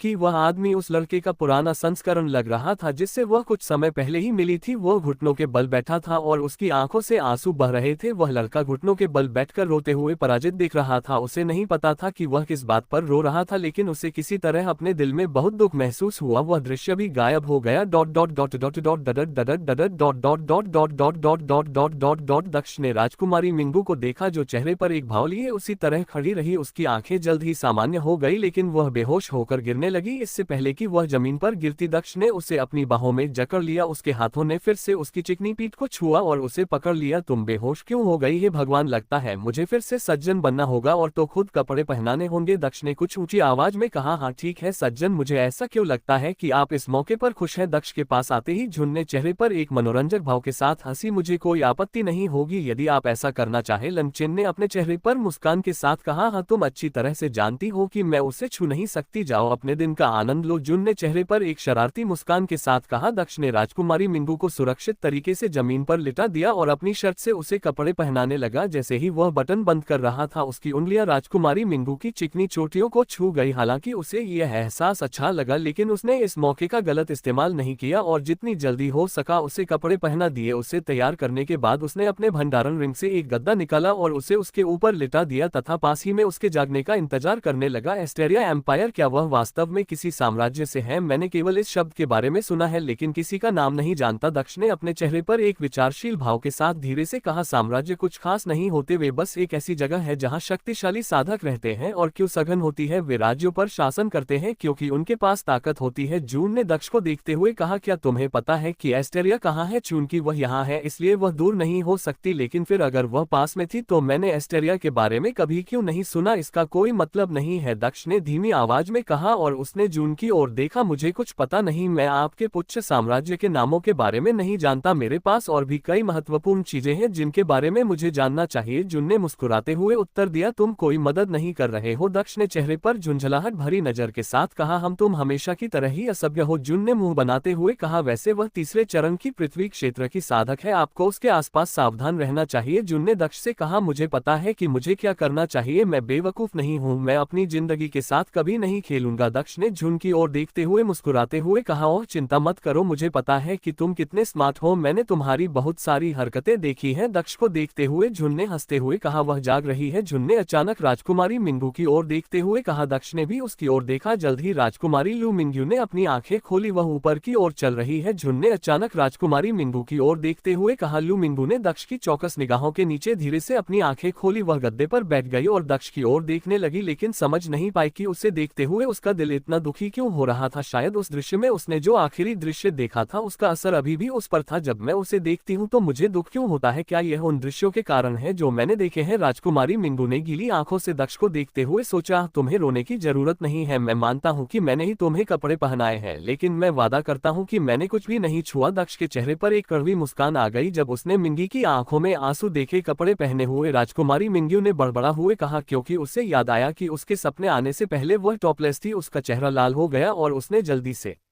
अपने को ढक लिया। उसने नीचे देखा और राहत की सांस ली, क्योंकि उसे एहसास हुआ कि उसने शर्ट पहन रखी थी। तुमने मुझे कपड़े पहनाए? राजकुमारी मिंगू ने दक्ष की ओर देखते हुए पूछा। मैंने किया, लेकिन केवल इसलिए क्योंकि मैं नहीं चाहता था कि तुम खुले में टॉपलेस पड़ी रहो। इस दुनिया में बहुत से बुरे लोग हैं और मैं तुम्हें उनसे बचाना चाहता था। वास्तव में जब मैंने पहली बार तुम्हारे कपड़े उतारे थे तो ये केवल इसलिए था ताकि मैं तुम्हारे घाव को ठीक करने के लिए कुछ मरहम लगा सकूं, और इससे पहले कि मैं तुम्हें कपड़े पहना सकूं तुम जाग गई और मुझे गलत समझ लिया। जब तुम फिर से बेहोश हो गई तो मैंने तुम्हें कपड़े पहनाने का फैसला किया। हालांकि तुमने बिना किसी कारण के मुझ पर हमला किया, फिर भी मैं तुम्हें ऐसी स्थिति में अकेला नहीं छोड़ सकता था। दक्ष ने अपने चेहरे पर एक ईमानदार नजर के साथ कहा और वह उसकी गहरी आंखों में घूर रहा था। तुमने कुछ भी अनुचित नहीं किया है ना? उसने चेहरे पर चिंता भरी नजर डालते हुए पूछा। बेशक मैंने ऐसा नहीं किया, मैं जितना हो सकता है उतना निर्दोष हूँ, मैं ऐसा अभद्र काम कभी नहीं करूंगा। दक्ष ने आत्मविश्वास भरे स्वर में कहा और अपना सिर थोड़ा ऊपर की ओर झुकाया। मुझे बचाने के लिए धन्यवाद, लू मिंगू ने अपनी नर्म आवाज में कहा और उसने अपना सिर थोड़ा झुका लिया। सच में तुम मुझ पर हमला नहीं करोगे? दक्ष ने चेहरे पर संदेह भरी नजर से पूछा। नहीं, राजकुमारी मिंगू ने मुस्कुराते हुए उत्तर दिया। आखिरकार मुझे एक समझदार व्यक्ति मिल गया, ने मुस्कुराते हुए कहा। अल्पविराम, मैं अपने भाग्य पर आक्रमण क्यों करूंगी? राजकुमारी मिंगू ने दक्ष की आंखों में देखते हुए कहा। क्या? राजकुमारी मिंगू के शब्द सुनते ही दक्ष के चेहरे पर एक चकित भाव उभर आया। मुझे विश्वास है कि तुम ही मेरी नियति हो। राजकुमारी मिंगू ने फिर सकारात्मक स्वर में कहा। क्या फालतू बात है? क्या मैंने तुम्हारे समझदार होने के बारे में थोड़ी जल्दी बोल दिया? दक्ष के चेहरे पर अविश्वास साफ झलक रहा था। तुम समझ नहीं रही हो, यह ऐसी चीज है जिसे बदला नहीं जा सकता। राजकुमारी मिंगू ने चेहरे पर भावो भाव के साथ कहा। युवा मिस, क्या आप पागल हो रही हैं? हम अभी अभी मिले हैं, हालांकि मुझे आपको अपना बनाने में कोई आपत्ति नहीं है, लेकिन आप जिस तेजी से आगे बढ़ रही है वह अभी भी पागलपन है। दक्ष ने लूमिंग को देखते हुए कहा। बस एक बार मेरी बात सुनो। राजकुमारी मिंगू ने खड़े होते हुए ऊंची आवाज में कहा। ठीक है, बताओ तुम क्या कहना चाहती हो? दक्ष ने जवाब दिया और वह भी खड़ा हो गया और उसकी ओर देखा। मैं एस्टेरिया साम्राज्य की राजकुमारी हूँ, मेरे भाई को मेरी आंखों के सामने मार दिया गया, राजकुमारी मिंगू ने कहा और उसने दक्ष को पूरी कहानी बतानी शुरू की। मैंने उस क्रिस्टल का इस्तेमाल किया जो उस आदमी ने मुझे दिया था और यह मुझे तुम्हारे पास ले आया। तुम मेरी नियति हो जो मुझे मेरे साम्राज्य को बचाने में मदद करेगी, राजकुमारी मिंगू ने दक्ष से कहा। जब उसने उसे सब कुछ बता दिया था। आह नहीं, माफ करना, वह क्रिस्टल तुम्हें मेरे पास नहीं लाया बल्कि वह तुम्हें अपने पास ले आया, दक्ष ने कहा और उसने अपनी अंगूठी से आमगेल टाइगर का मृत शरीर निकाला और उसे पास में रख दिया। मुझे सच में बदखेद है, लेकिन मुझे लगता है कि मैंने कुछ घंटे पहले ही तुम्हारा भाग्य नष्ट कर दिया था। दक्ष ने चेहरे पर एक व्यंग्यात्मक मुस्कान के साथ कहा। नहीं, केवल आप ही हैं जो मेरी मदद कर सकते हैं, लड़की ने भावुक स्वर में कहा। मैं एक सामान्य बच्चा हूं, मैं आपकी सहायता नहीं कर सकता, दक्ष ने राजकुमारी मिंगू को जवाब दिया और उसकी ओर पीठ कर ली। अल्पविराम, तुम एक सामान्य बालक हो, एक सामान्य बालक जिसकी साधना पृथ्वी क्षेत्र के साधक को दिखाई नहीं देती, एक सामान्य बालक जो तीसरे चरण के पृथ्वी क्षेत्र के साधक के हमलों को इतनी आसानी से नष्ट कर सकता है। तुम्हें लगता है कि तुम मुझे बेवकूफ बना सकते हो? कृपया मेरी मदद करो, तुम वास्तव में मेरी आखिरी उम्मीद हो। लड़की के चेहरे पर उदासी भरे भाव को देखकर दक्ष गहरी सोच में पड़ गया। आपके पीछे आने वाले साधक कितने शक्तिशाली थे? दक्ष ने चेहरे पर विचार मग्न भाव के साथ पूछा। मुझे लगता है कि वे स्वर्गलोक के साधक थे, राजकुमारी मिंगू ने दक्ष से कहा, और वे उस राजकुमार जैन के अनुयायी थे? दक्ष ने उसकी ओर देखते हुए फिर पूछा। हाँ, राजकुमारी मिंगू ने सिर हिलाते हुए उत्तर दिया। तो मैं यहाँ स्पष्ट कर दूं, आप चाहते हैं कि मैं उन लोगों के खिलाफ जाऊं जिनके पास स्वर्ग क्षेत्र के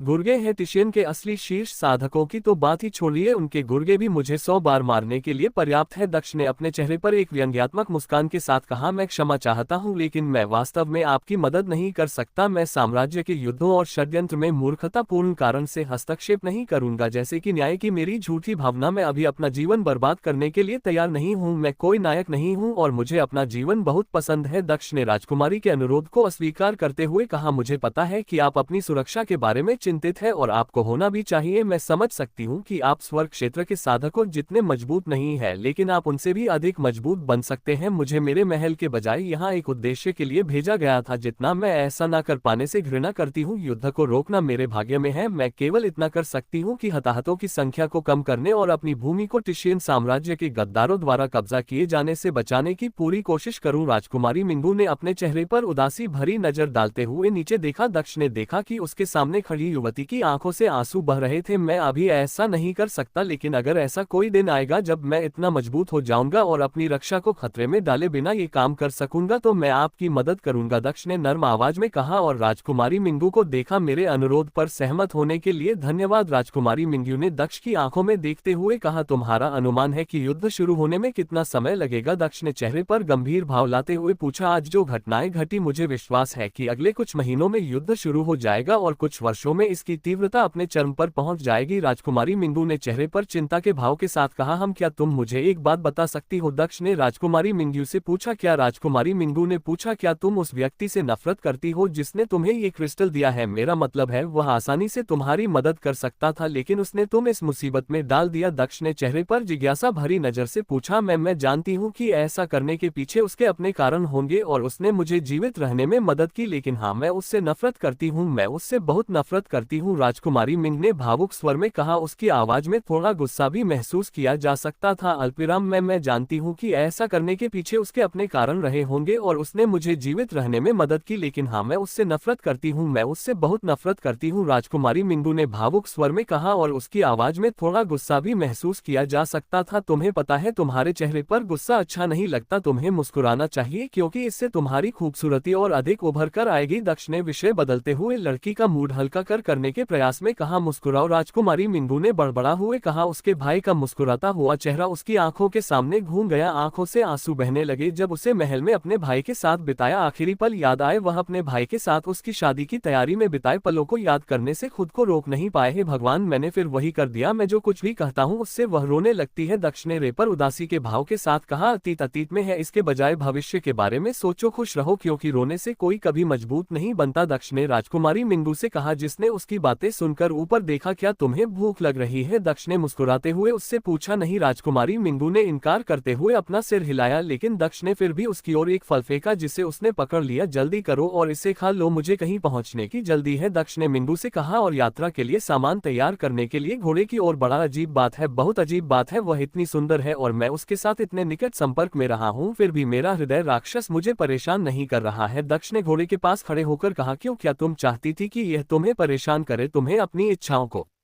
पूरा करने में मजा आ रहा होगा, जुन ने हंसते हुए कहा जब उसकी आवाज उसके कानों में पड़ी। ऐसा नहीं है, मुझे तो यह अजीब लगता है, दक्ष ने बड़बड़ाया। दक्ष घोड़े पर चढ़ गया और राजकुमारी मिंगू की ओर आया जिसने उसके द्वारा दिए गए फल खाए थे। चलो चले, दक्ष ने हल्की मुस्कान के साथ कहा और राजकुमारी को घोड़े पर चढ़ने में मदद करने के लिए अपना हाथ बढ़ाया। धन्यवाद। राजकुमारी मिंगू ने उसका हाथ पकड़ लिया और घोड़े के ऊपर आकर दक्ष के पीछे बैठ गई। दक्ष आगे बढ़ने लगा जबकि मिंगू उसके पीछे बैठा था। अल्पविराम, ये घोड़ा बहुत धीमा है। राजकुमारी मिंगू ने दक्ष के साथ कुछ दूर तक यात्रा करने के बाद अपनी मधुर आवाज में कहा, ये भूमि उतनी संसाधन संपन्न नहीं है और न ही वह साम्राज्य है जिसमें राजकुमारी रहती थी, और नहीं मैं राजकुमारी जितना अमीर हूँ। ये सबसे अच्छा घोड़ा है जो मैं खरीद सकता था, दक्ष ने मुस्कुराते हुए कहा। हालांकि उसने अभी भी अपनी गति बढ़ाने की कोशिश की। क्या तुम मुझे राजकुमारी नहीं कह सकती? राजकुमारी मिंगू ने नर्म स्वर में कहा। और ठीक है, मैंने आपका नाम नहीं पूछा, क्या मैं आपका सुंदर नाम जान सकता हूँ? दक्ष ने बिना पीछे देखे पूछा। मैं लू मिंगू हूँ। राजकुमारी मिंगू ने गुजरते पेड़ों को देखते हुए कहा। आप आपसे मिलकर खुशी हुई राजकुमारी मिंग्यू, मेरा नाम दक्ष है। दक्ष ने अपना परिचय देते हुए कहा। फिर से राजकुमारी के साथ क्या तुम उसे रोक सकते हो? लूमिन ने चेहरे पर नकली गुस्सा दिखाते हुए दक्ष से कहा। मैं तुम्हें किस नाम से संबोधित करूं? दक्ष ने उससे पूछा और उसके चेहरे पर मुस्कान आ गई। बस मुझे मेरे नाम से बुलाओ। राजकुमारी मिंग्यू ने अपने नाजुक होठों पर एक खूबसूरत मुस्कान के साथ दक्ष को जवाब दिया। ठीक है तो मैं तुम्हें यूरा कहूंगा, दक्ष ने हंसते हुए कहा। लूमिन ने जब दक्ष का नाम सुना तो वह दंग रह गई। उसने कुछ कहने के लिए अपना मुंह खोला लेकिन उसे समझ नहीं आ रहा था कि क्या कहे। मुझे छूते ही तुम्हारी आंखें सफेद क्यों हो गई? तुम्हें पता है बेहोश होने से पहले का समय? दक्ष ने पूछा क्योंकि उसे कुछ याद आ रहा था। मैंने देखा ये कुछ भी नहीं है, उसने बोलना शुरू करते हुए अपने इप्स खोले लेकिन उसने दक्ष को अपनी विशेष काया के बारे में नहीं बताने का फैसला किया। वैसे क्या मैं भी आपसे कुछ पूछ सकती हूँ? उसने विषय बदलने की कोशिश करते हुए पूछा। जरूर आगे बढ़ो, दक्ष ने मुस्कुराते हुए जवाब दिया। अल्पविराम, यह एक काल्पनिक प्रश्न है लेकिन वह कौन सी चीज है जो आपको घुटनों के बल बैठे हुए रुला सकती है? क्या आपका कोई प्रेमी या कुछ और है? राजकुमारी मिंग्यू ने पूछा जब वह अपने द्वारा देखे गए अंतिम दर्शन के बारे में सोच रही थी। यह एक अजीब सवाल है, कुछ ऐसा जो मुझे रुला सकता है? ओम, मैं कहूंगा कि शायद प्रियजनों की हानि, इसके अलावा मुझे नहीं लगता कि कुछ और है। दक्ष ने थोड़ी देर सोचने के बाद जवाब दिया। क्या तुम्हारा कोई प्रेमी नहीं है? उसने मुस्कुराते हुए फिर पूछा। तुमने सही देखा, क्या तुम्हें लगता है कि मेरे कोई प्रेमी नहीं होंगे? बेशक मेरे कई हैं, दक्ष ने ठहाका लगाते हुए कहा। मुझे लगता है कि आपके पास कोई नहीं है, राजकुमारी मिंगू ने मुस्कुराते हुए उत्तर दिया। यदि आप यही मानना चाहते हैं, दक्ष ने हंसते हुए जवाब दिया। अचानक एक छोटा जानवर उसके सामने से गुजरा जिससे उसे अचानक अपना घोड़ा रोकना पड़ा। जब घोड़े को अचानक से रोका गया तो राजकुमारी मिंग्यू को झटका लगा और उसने खुद को गिरने से बचाने के लिए दक्ष को गले लगा लिया। दक्ष को उसकी पीठ पर उसके मुलायम स्तनों का स्पर्श महसूस हो रहा था। वह बिना किसी हरकत के स्थिर खड़ा था। उसने नीचे देखा तो उसने देखा कि उसके दूधिया सफेद हाथ उसकी सीना पर लिपटे हुए थे। उसे कुछ प्रतिक्रिया महसूस हुई। उससे लगा कि उसका छोटा चेन जल्द ही जाग सकता है। तुम क्या करने की कोशिश कर रहे थे? तुम अचानक क्यों रुक गए? राजकुमारी मिंगू ने चेहरे पर गंभीर भाव लाते हुए पूछा। कुछ छोटे जानवर अचानक मेरे सामने आ गए जिससे मैं चौंक गया और मैंने घोड़ा रोक दिया, दक्ष ने राजकुमारी मिंगू को समझाया। और ठीक है, राजकुमारी मिंगू ने अपना सिर हिलाते हुए कहा। दक्ष और राजकुमारी मिंगू ने आधे दिन तक यात्रा की और पूरे रास्ते में बातें करते रहे क्योंकि वे एक दूसरे के बारे में और अधिक जान रहे थे। कभी कभी अपने घोड़े को अचानक रोक देता था क्योंकि उसे राजकुमारी मिंगू के गले लगने का एहसास अच्छा लगने लगा था। ऐसा लगता है कि हम पहले से ही हुआ जय राज्यों की सीमा पर हैं, मैं उनके सीमावर्ती शहर की सीमा देख सकता हूँ, दक्ष ने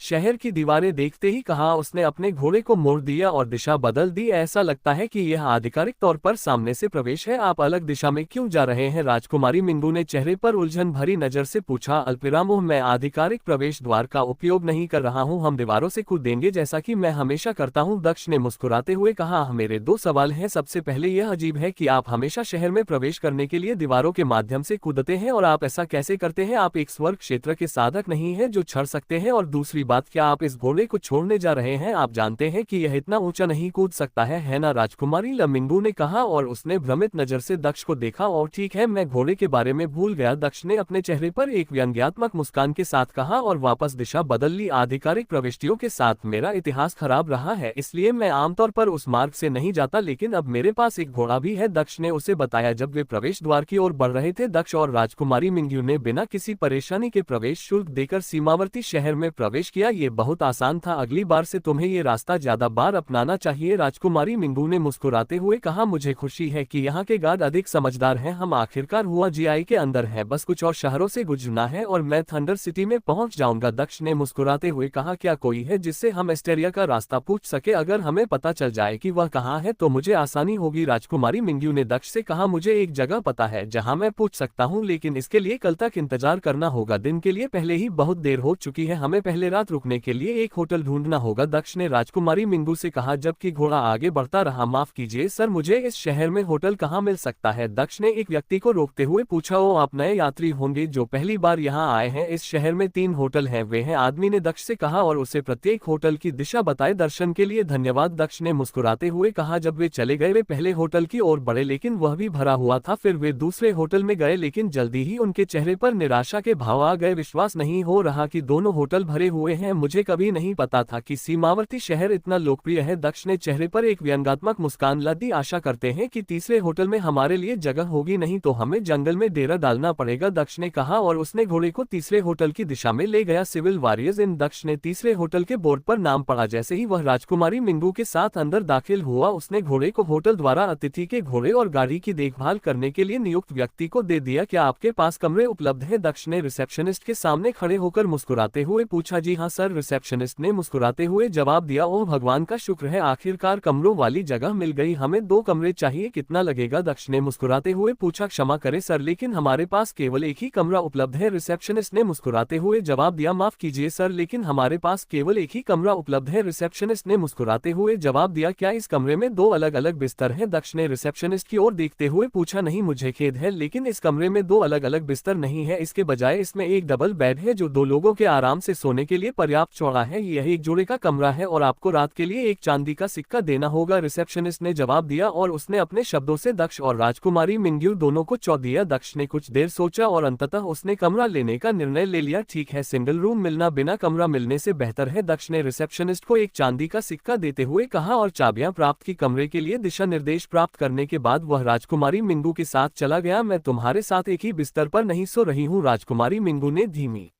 आवाज में कहा जब वह दक्ष के पीछे कमरे में प्रवेश कर रही थी। चिंता मत करो, मैं तुम पर हमला नहीं करूंगा, दक्ष ने कमरे के अंदर एक कुर्सी पर बैठते हुए कहा। तुम बिस्तर पर सो सकते हो, मैं गद्दा जो तुम अपने भंडारण रिंग में रखते हो जमीन पर बिछा दूंगी और उस पर सो जाओ, राजकुमारी मिंगू ने दक्ष के सामने खड़े होकर कहा। हाँ, मैं फिर से कहूंगा, तुम्हें मेरी चिंता करने की जरूरत नहीं है, मैं तुम्हारे साथ नहीं सो इसलिए तुम्हें चिंता करने की जरूरत नहीं है, मैं पूरी रात साधना करूंगा, तुम बिस्तर पर सो सकती हो, दक्ष ने मुस्कुराते हुए कहा। ठीक है, अगर तुम यही चाहती हो, राजकुमारी मिंगू ने तुरंत सहमति जताते हुए कहा। कमरा वैसा ही था जैसा रिसेप्शनिस्ट ने बताया था, हालांकि अंदर सिर्फ एक ही बिस्तर था, लेकिन ये काफी बड़ा था क्योंकि इसमें आसानी से 4 लोग रह सकते थे। चलो, मैं तुम्हारी जगह पर अतिक्रमण नहीं करूंगा, दक्ष ने राजकुमारी मिंगू को देखते हुए हंसते हुए कहा। लू मिंगू बिस्तर की ओर चली गई और उस पर बैठ गई, लेकिन वह दक्ष को सतर्क नजरों से देखती रही। दक्ष ने मिंगू की ओर देखा और उसके चेहरे पर एक मनोरंजक भाव था। वह उठ खड़ा हुआ और कमरे के अंदर एक खाली जगह पर जाकर जमीन पर बैठ गया। थोड़ी देर की शांति के बाद दक्ष ने अपनी साधना शुरू की। अल्पविराम राजकुमारी मिंग्यू ने दक्ष को 1 घंटे से ज्यादा समय तक देखा और फिर आखिरकार अपनी सतर्कता कम की, वह बिस्तर पर लेट गई और जल्द ही सो गई। दक्ष ने नामना साधना तकनीक से साधना की और पागलों की तरह वातावरण से क्यूई को चूसा और हमेशा की तरह अपनी साधना को तेज गति से बढ़ाया। उसने 5 घंटे से ज्यादा साधना की और फिर उसने रुकने का फैसला किया। उसने धीरे से अपनी आंखें खोली और बिस्तर की ओर देखा। वह राजकुमारी मिंग्यू की ओर चलते हुए खड़ा हो गया। वह बहुत सुंदर है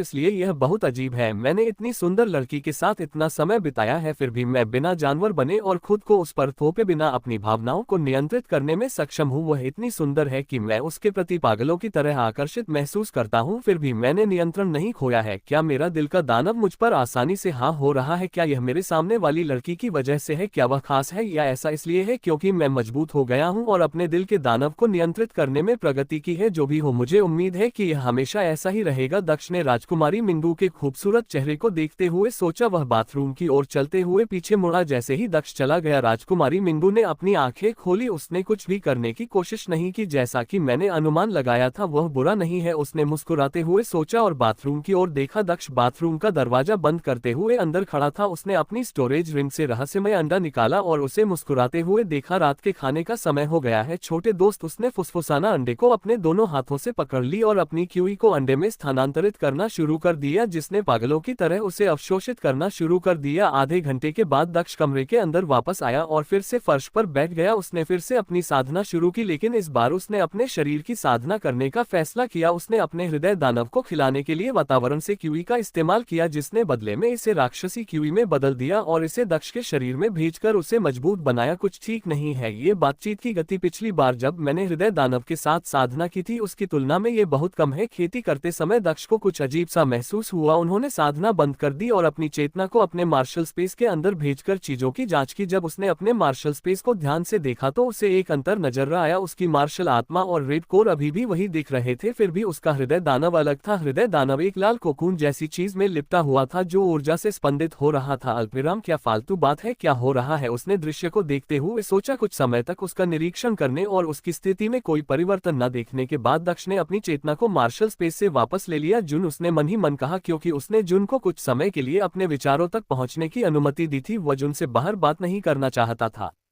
क्योंकि वह मिंगू के साथ कमरे में था। आखिरकार मुझे आपके विचार पढ़ने की अनुमति मिल गई, अब आपको क्या चाहिए? दक्ष के दिमाग में जून की आवाज गूंजी, मेरा हृदय दानव अजीब व्यवहार कर रहा है, यह एक लाल कोकून जैसी चीज के अंदर है, क्या हो रहा है? उसने उससे पूछा। कुछ बड़ा होने वाला है जो तुम्हारे लिए अच्छी खबर भी है और बुरी खबर भी है, जून ने गंभीर स्वर में दक्ष को जवाब दिया। क्या तुम मुझे ईमानदारी से बता सकते हो क्या अच्छा है और क्या बुरा? वास्तव में क्या हो रहा है? उसने फिर पूछा। खैर, अच्छी बात यह है कि आपको अपने हृदय राक्षस के बारे में कुछ समय तक चिंता करने की जरूरत नहीं होगी और उस समय अवधि के समाप्त होने के बाद आपके शरीर की साधना की गति भी बढ़ जाएगी, वह भी बहुत अधिक। इससे पहले कि दक्ष पूछ पाता कि ऐसा क्यों, उसकी आवाज फिर से सुनाई दी, उड़न चिन्ह डॉट डॉट डॉट। और बुरी खबर यह है कि आपकी चिंताएं भी बहुत बढ़ जाएंगी जिस क्षण से आपकी साधना की गति बढ़ेगी, क्योंकि आपके हृदय दानव के साथ जो हो रहा है वह यह है कि वह अगले चरण में प्रवेश कर रहा है। उसने दक्ष को उत्तर दिया, ये टूट रहा है, इसका क्या मतलब है? दक्ष ने स्तब्ध स्वर में कहा, जब ये सफल हो जाएगा तब आपको इसके बारे में और अधिक जानकारी मिलेगी। आपको ये जानने की जरूरत है कि अगर यह सफलतापूर्वक अगले चरण में पहुंच जाता है तो यह अभी की तुलना में बहुत अधिक शक्तिशाली हो जाएगा। हालांकि इसमें एक अच्छी बात भी है, सफलता की संभावना बहुत कम है। उसने दक्ष को गंभीर स्वर में समझाया, क्या मुझे दानव सम्राट काया की साधना बंद कर देनी चाहिए जबकि यह इस प्रक्रिया से गुजर रही है? उसने फिर पूछा, आपको इसकी आवश्यकता नहीं है क्योंकि इससे कुछ भी नहीं बदलेगा, आप अभी भी पहले की तरह साधना कर सकते हैं, केवल दानव सम्राट काया की आपकी साधना की गति कम हो जाएगी जबकि आपका हृदय दानव इस प्रक्रिया से गुजर रहा है। जिनकी आवाज फिर से सुनाई दी, ठीक है, मुझे लगता है कि अब मैं समझ गया हूं, मुझे सूचित करने के लिए धन्यवाद, दक्ष ने जवाब दिया और उसने फिर से जून के विचारों तक पहुंच को बंद कर दिया। अल्पविराम उसने फिर से अपने शरीर को तैयार करना शुरू कर दिया। उसने इस तरह 3 घंटे से ज्यादा समय तक अभ्यास किया, फिर उसे लगा कि ये दिन के लिए काफी है, अभी भी थोड़ी झपकी लेने का समय है। दक्ष ने बड़बड़ा हुए अपने स्टोरेज रिंग से गद्दा निकाला, उसने उसे जमीन पर बिछा दिया और सो गया। डॉक्टर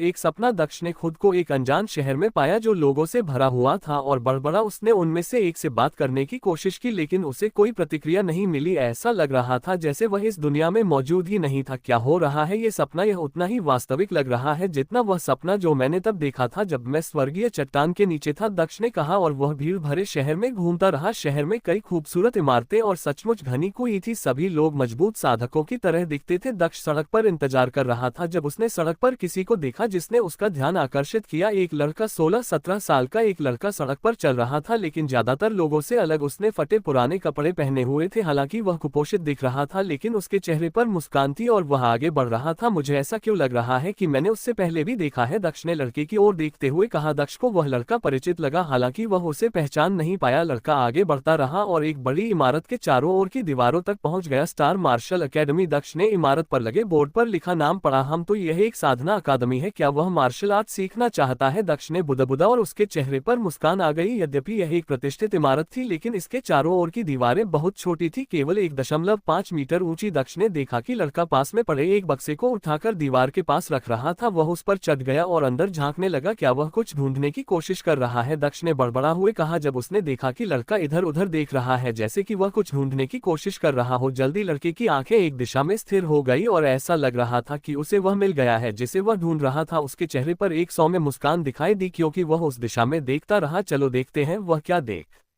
रहा है। दक्ष मुस्कुराया और हवा में उछलकर दीवार के ऊपर जा गिरा। दक्ष ने उस दिशा में देखा जिस ओर लड़का देख रहा था और देखा कि वहां एक लड़की थी। 16-17 साल की लड़की अपने मार्शल कौशल का अभ्यास कर रही थी जबकि लड़का उसे देख रहा था। क्या वह प्यार में है? दक्ष मुस्कुराए बिना नहीं रह सका क्योंकि उसने देखा कि लड़का लड़की को प्यार भरी नजरों से देख रहा था। कौन है वहां? तुम क्या देख रहे हो? मार्शल अकादमी के अंदर अभ्यास कर रहे एक लड़के ने जोर से चिल्लाया जब उसने देखा कि फटे पुराने कपड़े पहने लाल बालों वाला लड़का नीले बालों वाली लड़की को देख रहा है। उसकी तेज आवाज में अंदर मौजूद अन्य लोगों का भी ध्यान आकर्षित किया। जल्द ही हर कोई लाल बालों वाले लड़के को देखने लगा। क्या ये शेन नहीं है? किसी ने आश्चर्य से कहा। अल्पविराम, क्या ये शेन नहीं है? वह जियन को देख रहा था। कितना बेशर्म व्यवहार है। कोई आश्चर्य नहीं कि उसके माता पिता ने उसे पैदा होते ही सड़ने के लिए छोड़ दिया। अकादमी के छात्रों के बारे में एक तीखी आवाज सुनाई दी। हाँ, मैंने उसे कई बार जियायु उनका पीछा करते देखा है, वह कभी नहीं सीखता। एक और आवाज सुनाई दी, वह बहुत बेकार है, फिर भी उसे लगता है कि जियायु उस पर ध्यान देगी। ऐसी कल्पना हास्यास्पद है। कुछ लोग हंसने लगे। ये सही सही है, वह 16 साल का है और वह अभी भी साधना नहीं कर सकता। भले ही वह एक अनाथ है जो शहर की सड़कों पर रहता है और फीस नहीं दे सकता, फिर भी जूनियर मास्टर शू ने उसे साधना सिखाने का फैसला किया, लेकिन उन्होंने उसे निराश भी किया क्योंकि 2 साल की साधना के बाद भी वह शरीर शोधन क्षेत्र के पहले चरण तक नहीं पहुंच सका। ऐसा कचरा यहाँ तक कि मास्टर के पास भी उसे यह कहने के अलावा कोई विकल्प नहीं था कि वह चला जाए और इस अकादमी में कभी ना आए। फिर भी यह कचरा बेशर्मी से जय उन पर हमला करने के लिए यहाँ आया था, उसे बस मर जाना चाहिए। एक तेज आंखों वाली लड़की ने अपने चेहरे पर एक मुस्कुराहट के साथ कहा, मुझे लगता है कि वह एक ऐसा कचरा है जिससे स्वर्ग भी घृणा करता है, इसीलिए वह खेती नहीं कर पा रहा है। कचरे के रूप में अपनी जगह जानने के बजाय वह अभी भी यहाँ आता है और सीखने के बजाय वह जियन को घूरता है।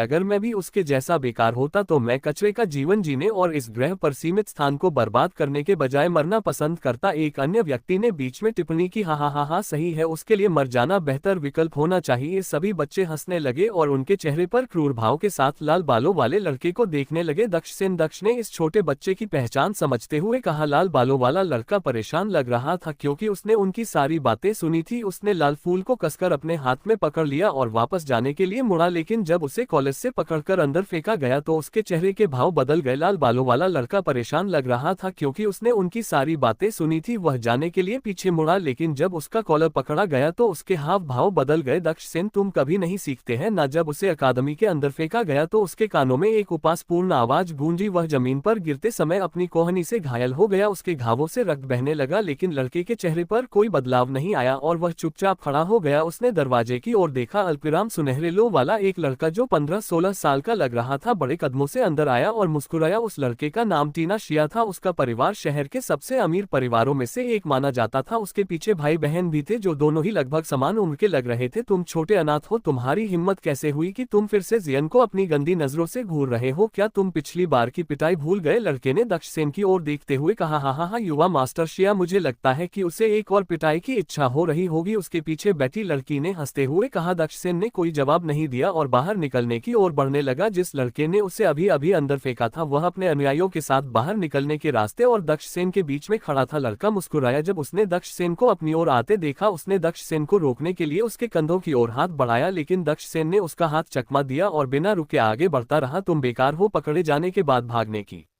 तुम्हारी हिम्मत कैसे हुई? टीना शिया ने दक्ष सेन को घूरते हुए जोर से रोते हुए कहा। दक्ष सेन को कोई प्रतिक्रिया न करते देख टीना शिया ने अपनी हरकतों का इस्तेमाल करते हुए अपना ब्लेड निकाला और दक्ष सेन के करीब पहुंच गया। उसने अपना ब्लेड दक्ष सेन की पीठ की ओर घुमाया, जिससे उसके पहले से ही घिसे हुए कपड़े और उसकी फ्लैश कट गई। उसकी पीठ पर हल्का सा कट देखा जा सकता था क्योंकि उसके कपड़े हवा में लहरा रहे थे। उसकी पीठ पर लगे कट से रक्त निकलने लगा। अद्भुत! क्या आपने टीना शिया का आक्रमण देखा? इतना सटीक नियंत्रण! मैं समझता हूँ कि तुम्हारा क्या मतलब है। उसने अपने हमले को बहुत अच्छी तरह से नियंत्रित किया। अगर थोड़ी सी भी गलती होती तो वह कचरा बहुत पहले ही मर चुका होता। उसे अपने परिवार की ब्लेड कला में महारत हासिल होगी। मैंने सुना है कि उनकी विशेष कला हमलों की सटीकता और नियंत्रण में मदद करती है। सचमुच ये तो आश्चर्यजनक है। इस मुकाम तक पहुंचने के लिए उसे बहुत मेहनत और प्रशिक्षण की जरूरत पड़ी होगी। इतने प्रसिद्ध परिवार के सदस्य से ऐसी ही उम्मीद थी। विराम अकादमी के छात्र आपस में बातें करते रहे। टीना शिया को गर्व महसूस हुआ जब उसने सुना कि हर कोई उसकी प्रशंसा कर रहा है। उसके चेहरे पर एक चमकदार मुस्कान आ गई। हमला होने के बावजूद दक्ष सेन नहीं रुका और बाहर निकलने की ओर बढ़ता रहा। उसने तब भी कोई आवाज नहीं की। जब उसका मांस काटा गया, टीना शिया दक्ष सेन के सामने दौड़ा और उसका गला पकड़ लिया। उसने सिर्फ उसकी गर्दन पकड़कर उसे उठाया और नीचे फेंक दिया। दक्ष जमीन पर गिर गया। दक्ष सेन ने आखिरकार आवाज निकाली और गुर्राया। उसे लगा जैसे उसकी भी कुछ हड्डियां टूट गई हो। बहुत प्रयास के बाद वह उठकर बैठ गया। वह अपने आप को रोक नहीं सका और उसके मुंह से रक्त निकल आया। वह कुछ कहने ही वाला था कि टीना शिया ने उसकी सीना पर लात मारी और उसे फिर से जमीन पर सीधा लिटा दिया। टीना शिया ने अपना एक पैर दक्ष सेन की सीना पर रख दिया और वह चेहरे पर मुस्कान लिए सीधा खड़ा हो गया। कचरा हमेशा कचरा ही रहता है। टीना शिया ने नीचे देखते हुए हंसना शुरू कर दिया। हाँ, यही तो इस भिखारी का घर है। लोगों के पैरों के नीचे बच्चों के बीच से किसी ने चेहरे पर उपसात्मक भाव लाते हुए कहा, अरे जय, वह हमेशा रे पीछे आता है। मुझे लगता है कि वह तुमसे प्यार करता होगा। तुम इस बारे में क्या कहती हो? जियायु के पास खड़ी एक लड़की ने मुस्कुराते हुए उससे पूछा। दक्ष सेन ने अपना सिर शियन नाम की लड़की की ओर घुमाया, लेकिन उससे ये दृश्य दृश्य देखकर हंसते हुए देखकर उसका दिल टूट गया। जब भी वह मुझे देखता है तो मैं खुद को कूले की तरह महसूस करती हूँ। मैंने उसे कई बार देखा है, बस मुझे देखता रहता है, लेकिन मैं अपने हाथ गंदे नहीं करना चाहती थी, इसलिए मैंने उसे नहीं पीटा। इसके बजाय मैंने टीना शिया से उसे सबक सिखाने के लिए कहा। वास्तव में मैं वहां थी, उस दृश्य का आनंद ले रही थी जब शिया उसे पीट रहा था, लेकिन किसने सोचा होगा कि यह बेकार आदमी अभी भी नहीं सीखेगा। वह यहाँ भी आया, यह अच्छा है, कम से कम इस स्थिति ने सभी को कुछ समय के लिए मनोरंजन का अवसर दिया। जयन ने अपनी दोस्त को मुस्कुराते हुए जवाब दिया और उसकी ओर देखा। उसके शब्द दक्ष सेन के कानों में कट की तरह गूंज रहे थे। जिस लड़की को वह एक पवित्र और दयालु लड़की समझता था वह बिल्कुल उसके विपरीत निकली। यहाँ तक कि दक्ष भी उस लड़की को भौं सिकुड़ हुए देखने से खुद को नहीं रोक सका। अल्पविराम उसने उसकी ओर देखा और उसकी आंखों से आंसू बहने लगे, लेकिन जल्द ही उसके भाव सामान्य हो गए। क्या तुम मुझ पर हमला करके खुद को श्रेष्ठ समझते हो? क्या साधकों को इसी बात पर गर्व होता है? मैंने कभी तुमसे लड़ाई नहीं की और न ही मैंने तुम्हें कभी प्रत्यक्ष या अप्रत्यक्ष रूप से चोट पहुंचाई, फिर भी तुम हमेशा मेरे पीछे पड़ जाते हो। मुझे छोड़ दो या मैं कसम खाता हूं कि मैं तुम्हें अभी मार डालूंगा। दक्ष सेन आखिरकार चुप नहीं रह सका क्योंकि उसका दिल तेज चाकुओं से छलनी हो गया था। वह जोर से दहाड़ क्योंकि वह अपनी तर्क शक्ति खो बैठा था। दक्ष ने अपनी आंखों के सामने सब कुछ होते देखा। वह दक्ष सेन के लिए बुरा महसूस करने से खुद को नहीं रोक सका, लेकिन वह उसकी मदद करने के लिए कुछ नहीं कर सकता था। हाँ, ये फालतू बावा कई बहुत बड़ी बात है ना? मैं देखूंगा कि तुम मुझे कैसे मारते हो। टीना शिया पागलों की तरह हंसने लगा क्योंकि उसने दक्ष सेन के शब्द सुने। दक्ष सेन ने अपनी बाएं ओर देखा और कुछ ऐसा बुदा आया जो दूसरों को सुनाए